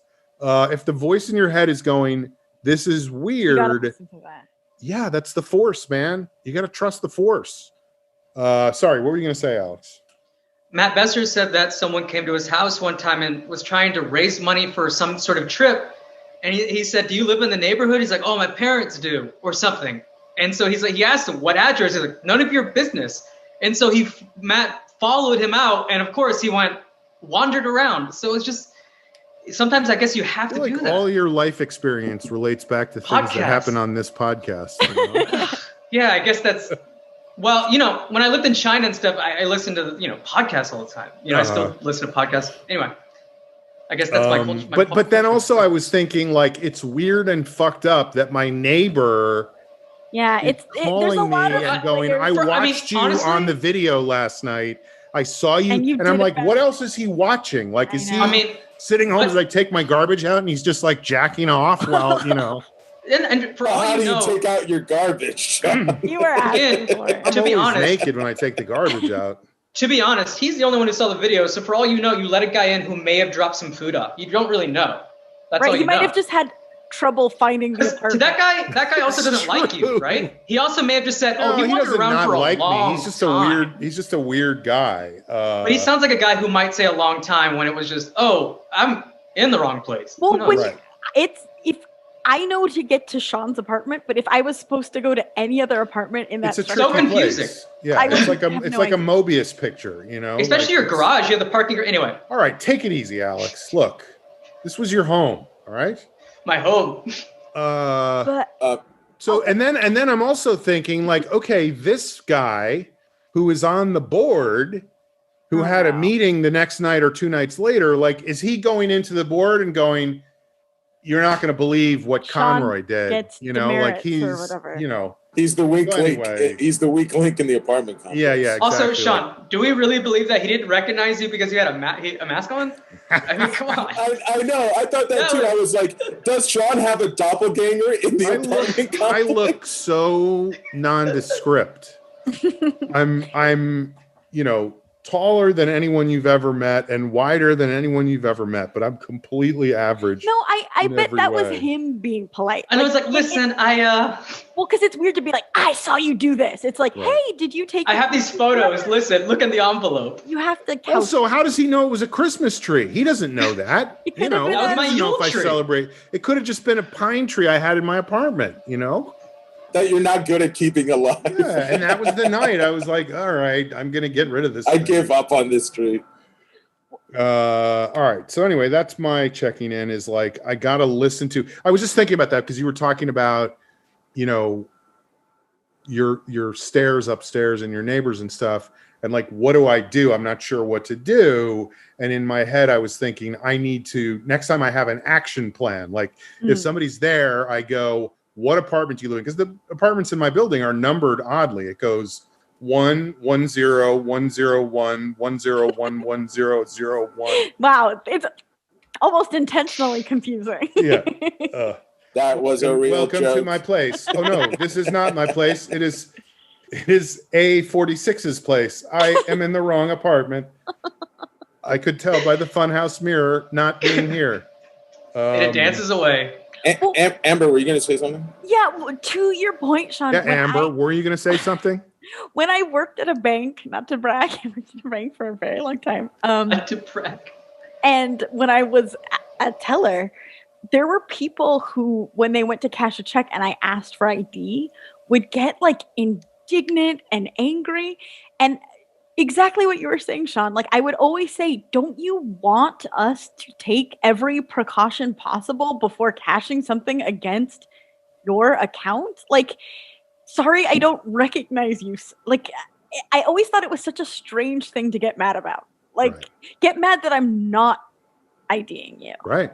Like Anyway. they didn't, when they called to change my mother's maiden name on our like, sure, long shot account. Sure. Yeah. It's my mother's maiden name is Jones. No, it's not. Yeah, it is. Oh, okay. I'll just fix this code. We have your social here, so I don't need it. It says here it's yeah. Yeah, can you read back my social to me? Amber, it's like Can you tell me your social security number? Can you tell me my social security number? I can. There's somebody Go dead ahead. here that starts with a 6, maybe a 5. You know when they ask you for your social security number? Amber, it's like when people get angry that a bank is not being as trusting as the person is. Like, I trust people. Why wouldn't you trust? We're a bank. You know what I mean? Well, also that same person would be livid if there was fraud on their account. Like, it's like of course. Situation with that human Of being. course. Anyway. Sean, I just wanted to say from your experience, because I keep kind of. You wanted to say from my experience? No, I say from your experience. No, I wanted to comment. I wanted to comment on your experience. By pulling out kind of 10,000 feet again, and because it made me think about how you were describing being. You really take the pull-out method to an extreme. I pull out all the way into the sky. Not Sean, enough to fly. I don't know where he went. We were fucking, and then he just disappeared. Sean, you were talking about a moment of, because I've been reading this word a lot, a moment of civility. Yeah.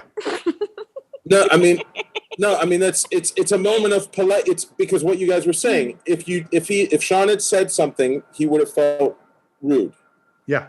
So it was avoidance of conflict on my part. Right. And it's the individual, it's a one-to-one interaction between two people of like, I'm going to be as polite to you and civil as I think you would be to me, which is to trust you. Okay, go ahead, go on in.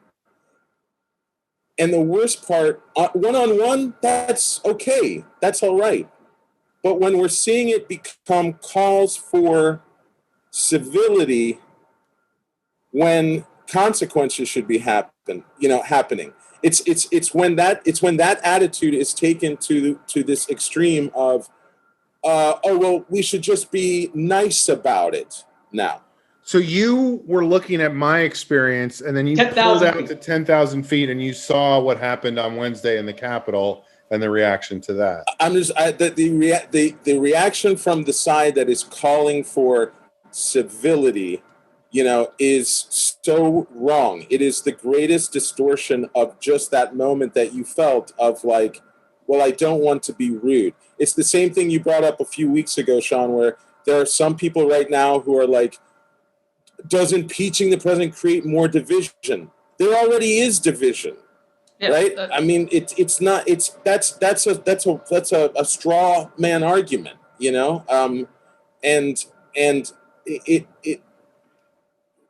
we can't let things go because we're just trying to be nice.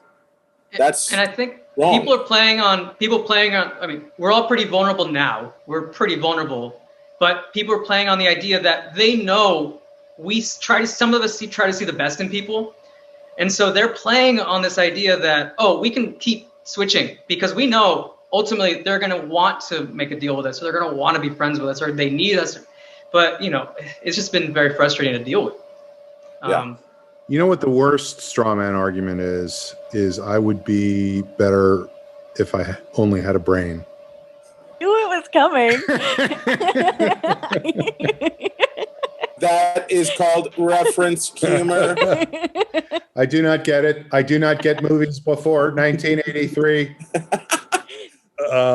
Because my programmer is 22. Yeah. Alex, how old are you now? 20? I'm 32. Oh. Alex, you could play 20. Christ, you could play 22 together. Yeah. All right. Well, it's time for a segment on the show that we like to call Parting Shots. So let's start today with Joe. Parting Shots, Joe. Oh, we talked about so much. I have to think of something. I'm all right. Get ready, Amber. I'll go first. Okay. I'll go first because I wrote some stuff down. Here's just a couple of quick hits. I watched. I told you guys I was watching Fox, and they showed a promo on Fox, and it was Trey Gowdy. Do you remember Trey Gowdy? Oh man, the weird fucked up haircut and Benghazi. He was all over Benghazi. He was one of the people who really, really worked hard to go after Hillary Clinton for Benghazi. And so now he, of course, hosts a show on Fox because that's what you do is you are an asshole in Congress for a few years and then you make $1 billion hosting a show on Fox. But the promo was just him going, how did we get to this point in American politics? Like, you helped. Yeah, I mean, not even helped, like was one of the primary architects, you know? So anyway, I just thought that was hilariously hypocritical. Here's my next thing. I've been watching a show on Netflix, and I like it. It's not a great show, but it's entertaining, and I've kind of rolled through it real fast the way you do when you get into something. Binging, I believe it's called. It's called Kingdom, and it's got a couple of people on it that I liked before this. A guy by the name of Jonathan Tucker, who was fantastic in Justified.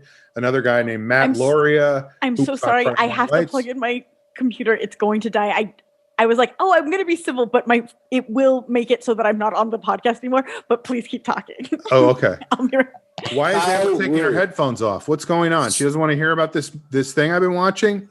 Sean, that might have been one of the most awkward moments in our podcast. I don't history. want conflict, but by the same token, do you live here? Anyway, the point I was going to make is the guy who really makes the show for me is a guy that I wasn't really familiar with before. Is a guy by the name, what's his name? Paul Walter Hauser. Do you know who that guy is? Yes. He was in the most recent Clint Eastwood movie about which I saw, and he was good in that. I mean, it was good. Richard Jewell. Richard Jewell, right?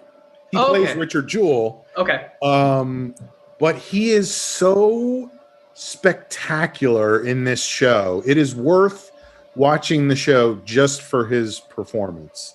The show is called Kingdom, and it's about martial arts. It's about MMA.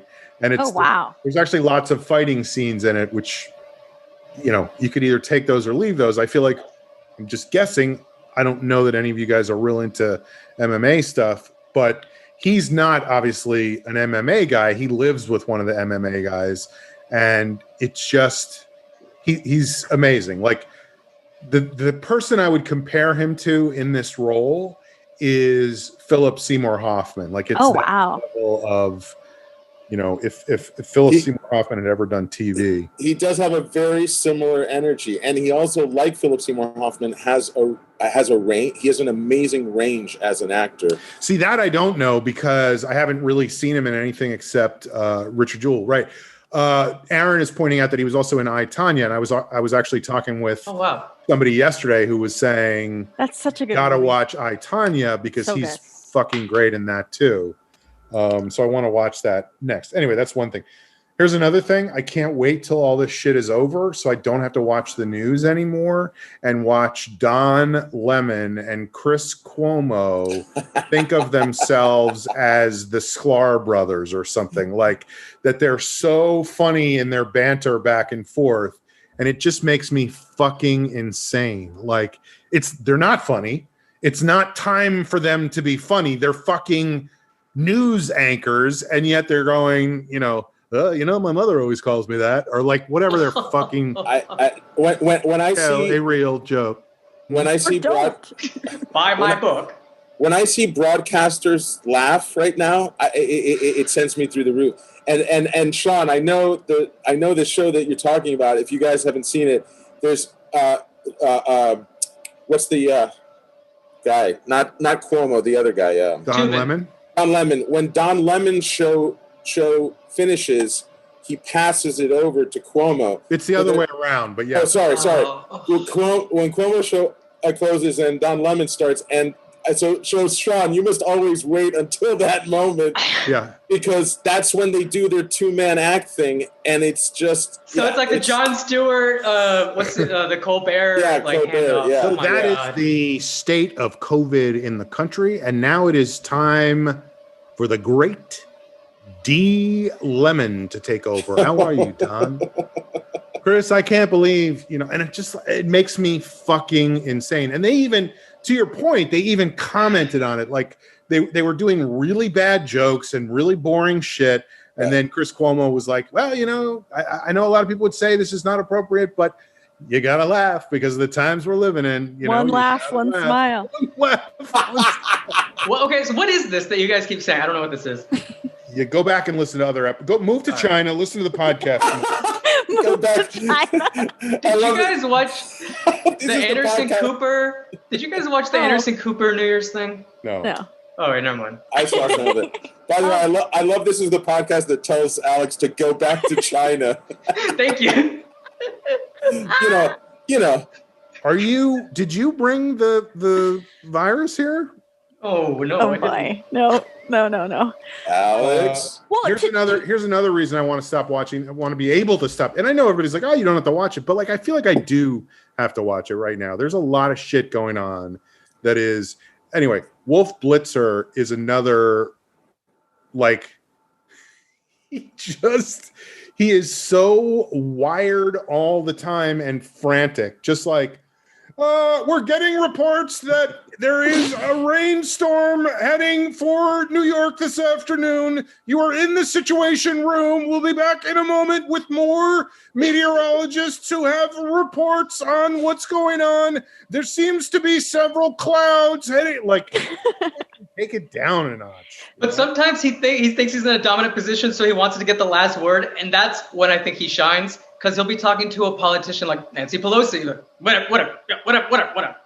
And just like always want to get the last word. It's magical. All right. Well, anyway, that's what I have for this stuff, for checking out Parting Phlegm, whatever it's called. So let's go now to Joe. Joe, I hope you've come up with something in the time in between. No, I had something. It's very quick. Okay. I don't mean to recommend. I'm not recommending a show either, but Sean inspired me. There is a show that I've been watching. It's called Cobra Kai. It's based on the Karate Kid series of movies. And it's real comfort food. It's not a great, same thing like you were saying, Sean. I don't think it's like a great show, but it's just hit a kind of sweet spot with a lot of people right now. It's got kind of a feel-good show. Kind of like Ted, like you were saying, Ted Lasso the other day, Amber, where it's just playing on a lot of nostalgia because they've brought a lot of actors back from the movie franchise, and it's well written, it's entertaining, and it made me. I actually mentioned this I think a couple of years ago on the podcast, but it made me look up again a clip from Karate Kid 3, which is the end of it's the ending fight, and is this the one where he goes, "What's your prediction for the fight?" and he goes, "Pain." No, it's where Ralph Macchio has been kicked down to the mat. He's just been beaten through the whole fight, and he says he's scared. This was when he did the mat show? This was one of those mat shows, and he says, "I'm frightened. I'm scared. I don't want to get back up." And Pat Morita stops him, and he said, and I know this is just so corny, but right now it's helped me. Paint the fence. Anybody out there? Said this anyway. Go on. He says to him, "It's okay to lose to opponent, must not lose to fear." And I think right now in the situation that we're in, I just think, even like you were saying, Sean, even if they considered it a win, we can't lose to the fear of what comes next. And we know things are coming next, but we have to prepare for them however we can do it individually. But must not lose to fear. That's just what I wanted to share. A little bit of wisdom from. What if the opponent is fear? Damn. Well, then you can't lose to him. get out of the match. I quoted you quoting that because I remembered you said that in an Jesus episode. fucking Christ. Wheels. Not to be the archivist of the show. You said it in an episode to Amber, and Amber said, "Whoa, I needed that right now." Oh, we're so predictable. No, but I actually quoting needed that right now. I needed Alex to tell that. Go ahead. No, I said it was a math test, but it was a little bit silly. But it was to my classmates. Thank you, Alex. I appreciate that. I thought you were talking about I was going through a math test, and I was like, what? No, you were reading a lot of Harry Potter. That's all I remember. Okay. Great. Joe, so that's your parting shot, Joe? Correct. So just coincidentally, before I recommended an MMA show, you were going to recommend a karate show? Yes. You had that before that? Yes, I did because, Sean, I just finished watching season 3. I binged it just as you were binging. Okay.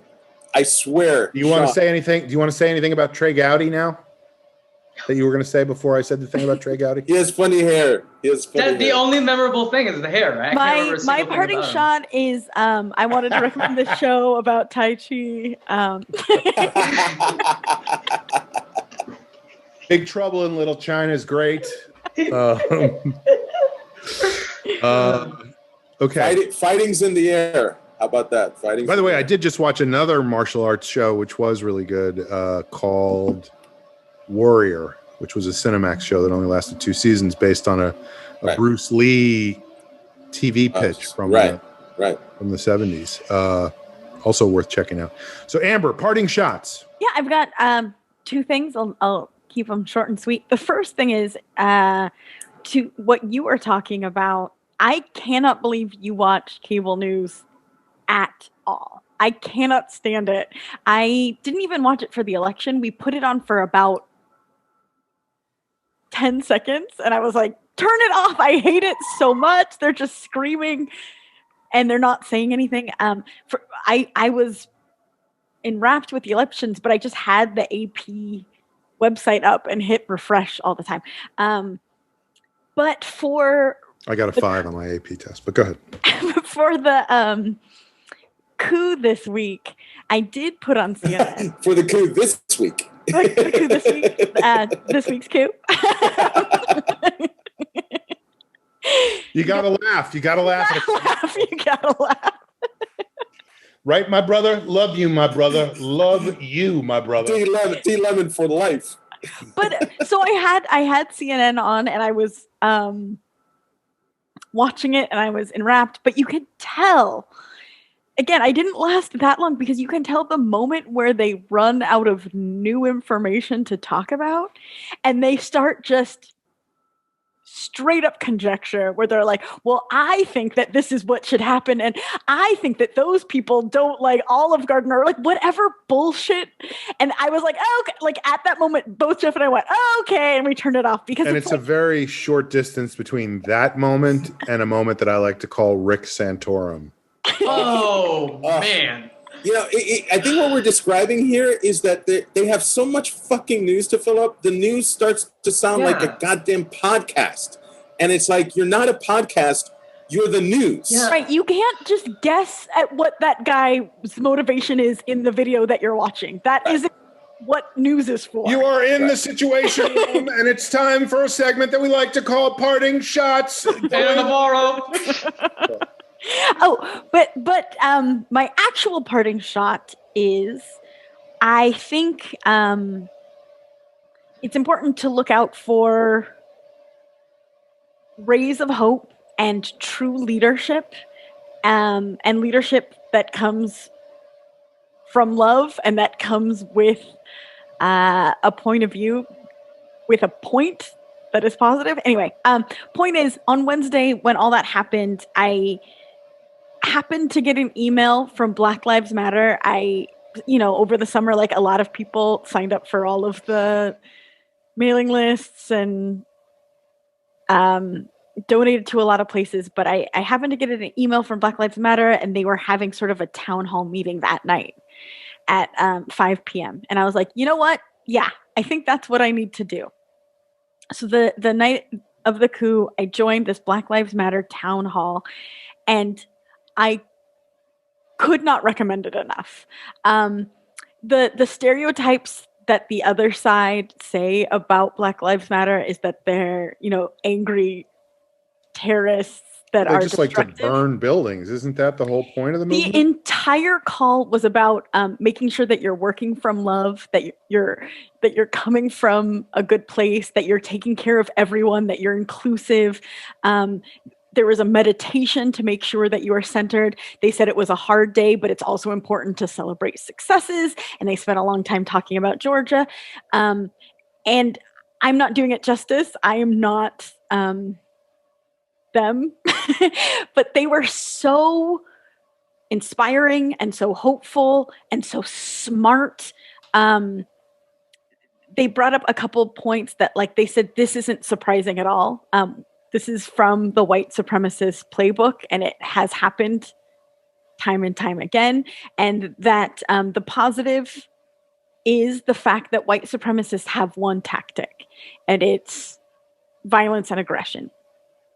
The positive note is the good guys, Black Lives Matter, us, we have more than one strategy, and we're nimble and we're smart, and the good guys will win. We just have to remember that, remember to stay united together and united in love.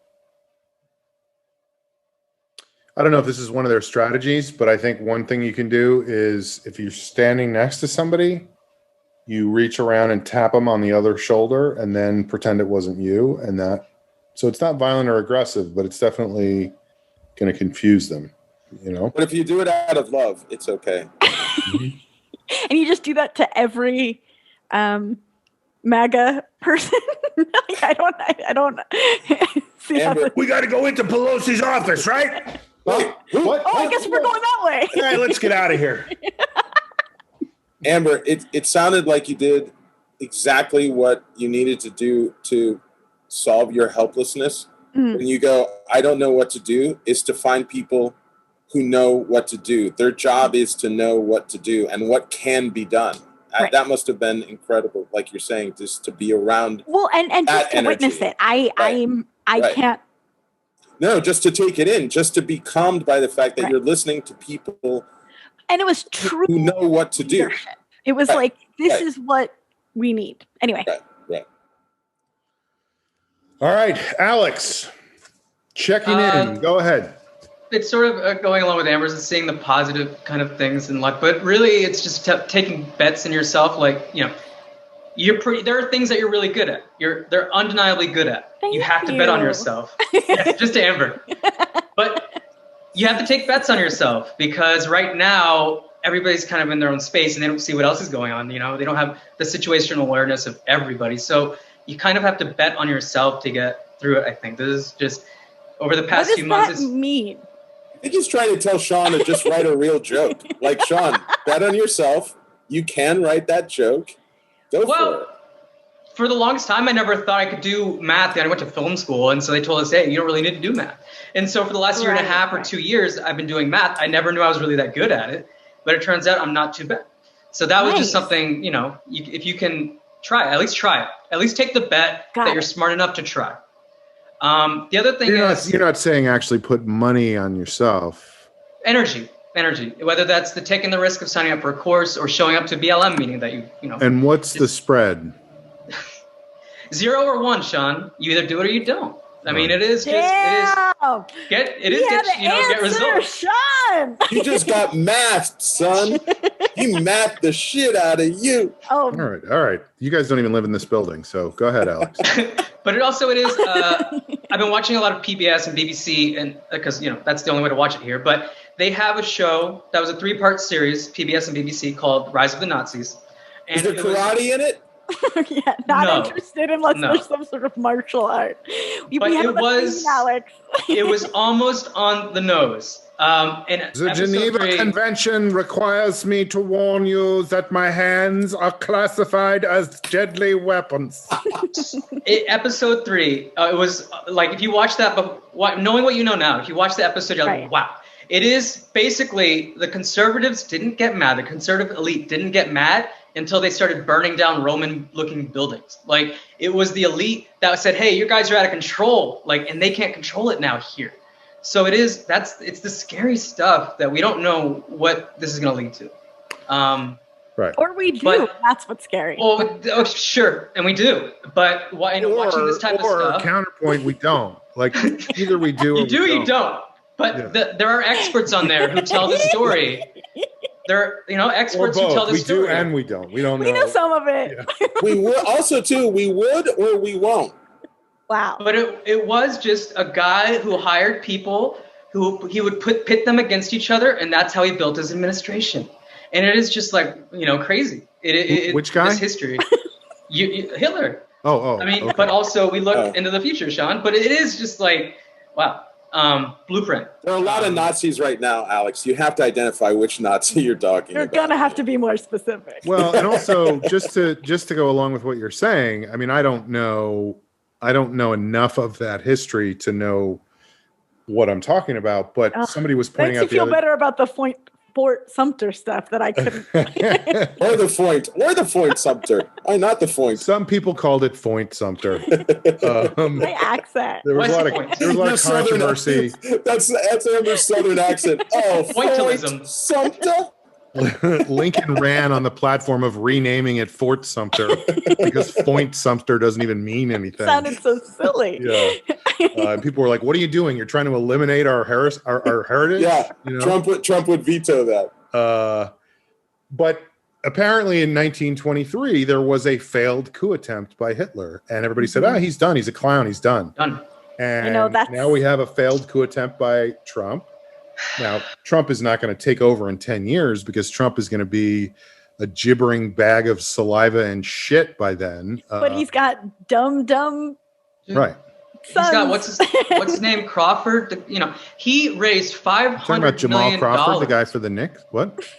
No. I'm talking about the newest congressman. He's in a wheelchair. Anyway, he raised $500 million just based on this recount stuff.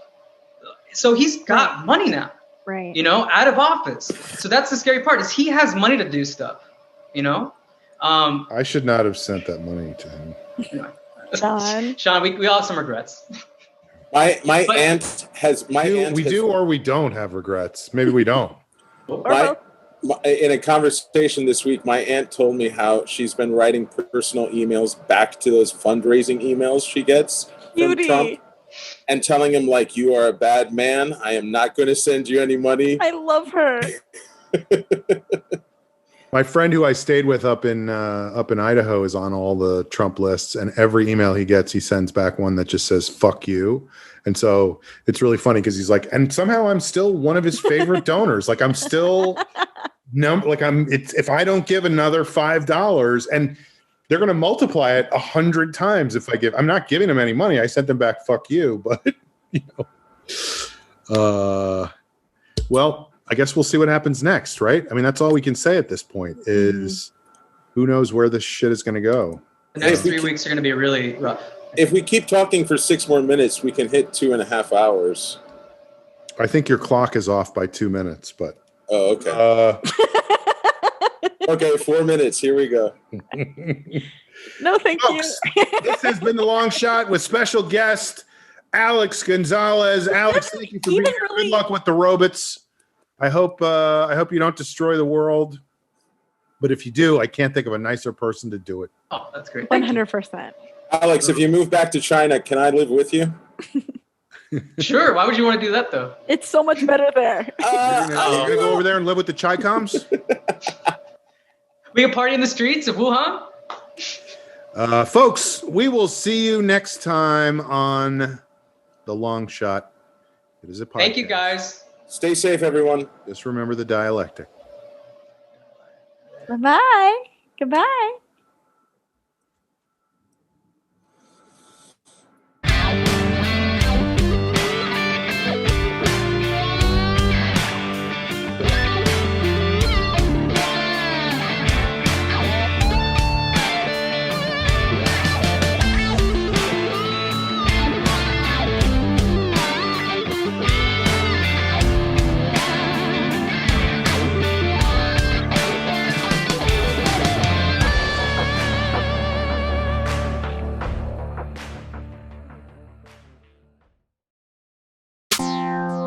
Bye.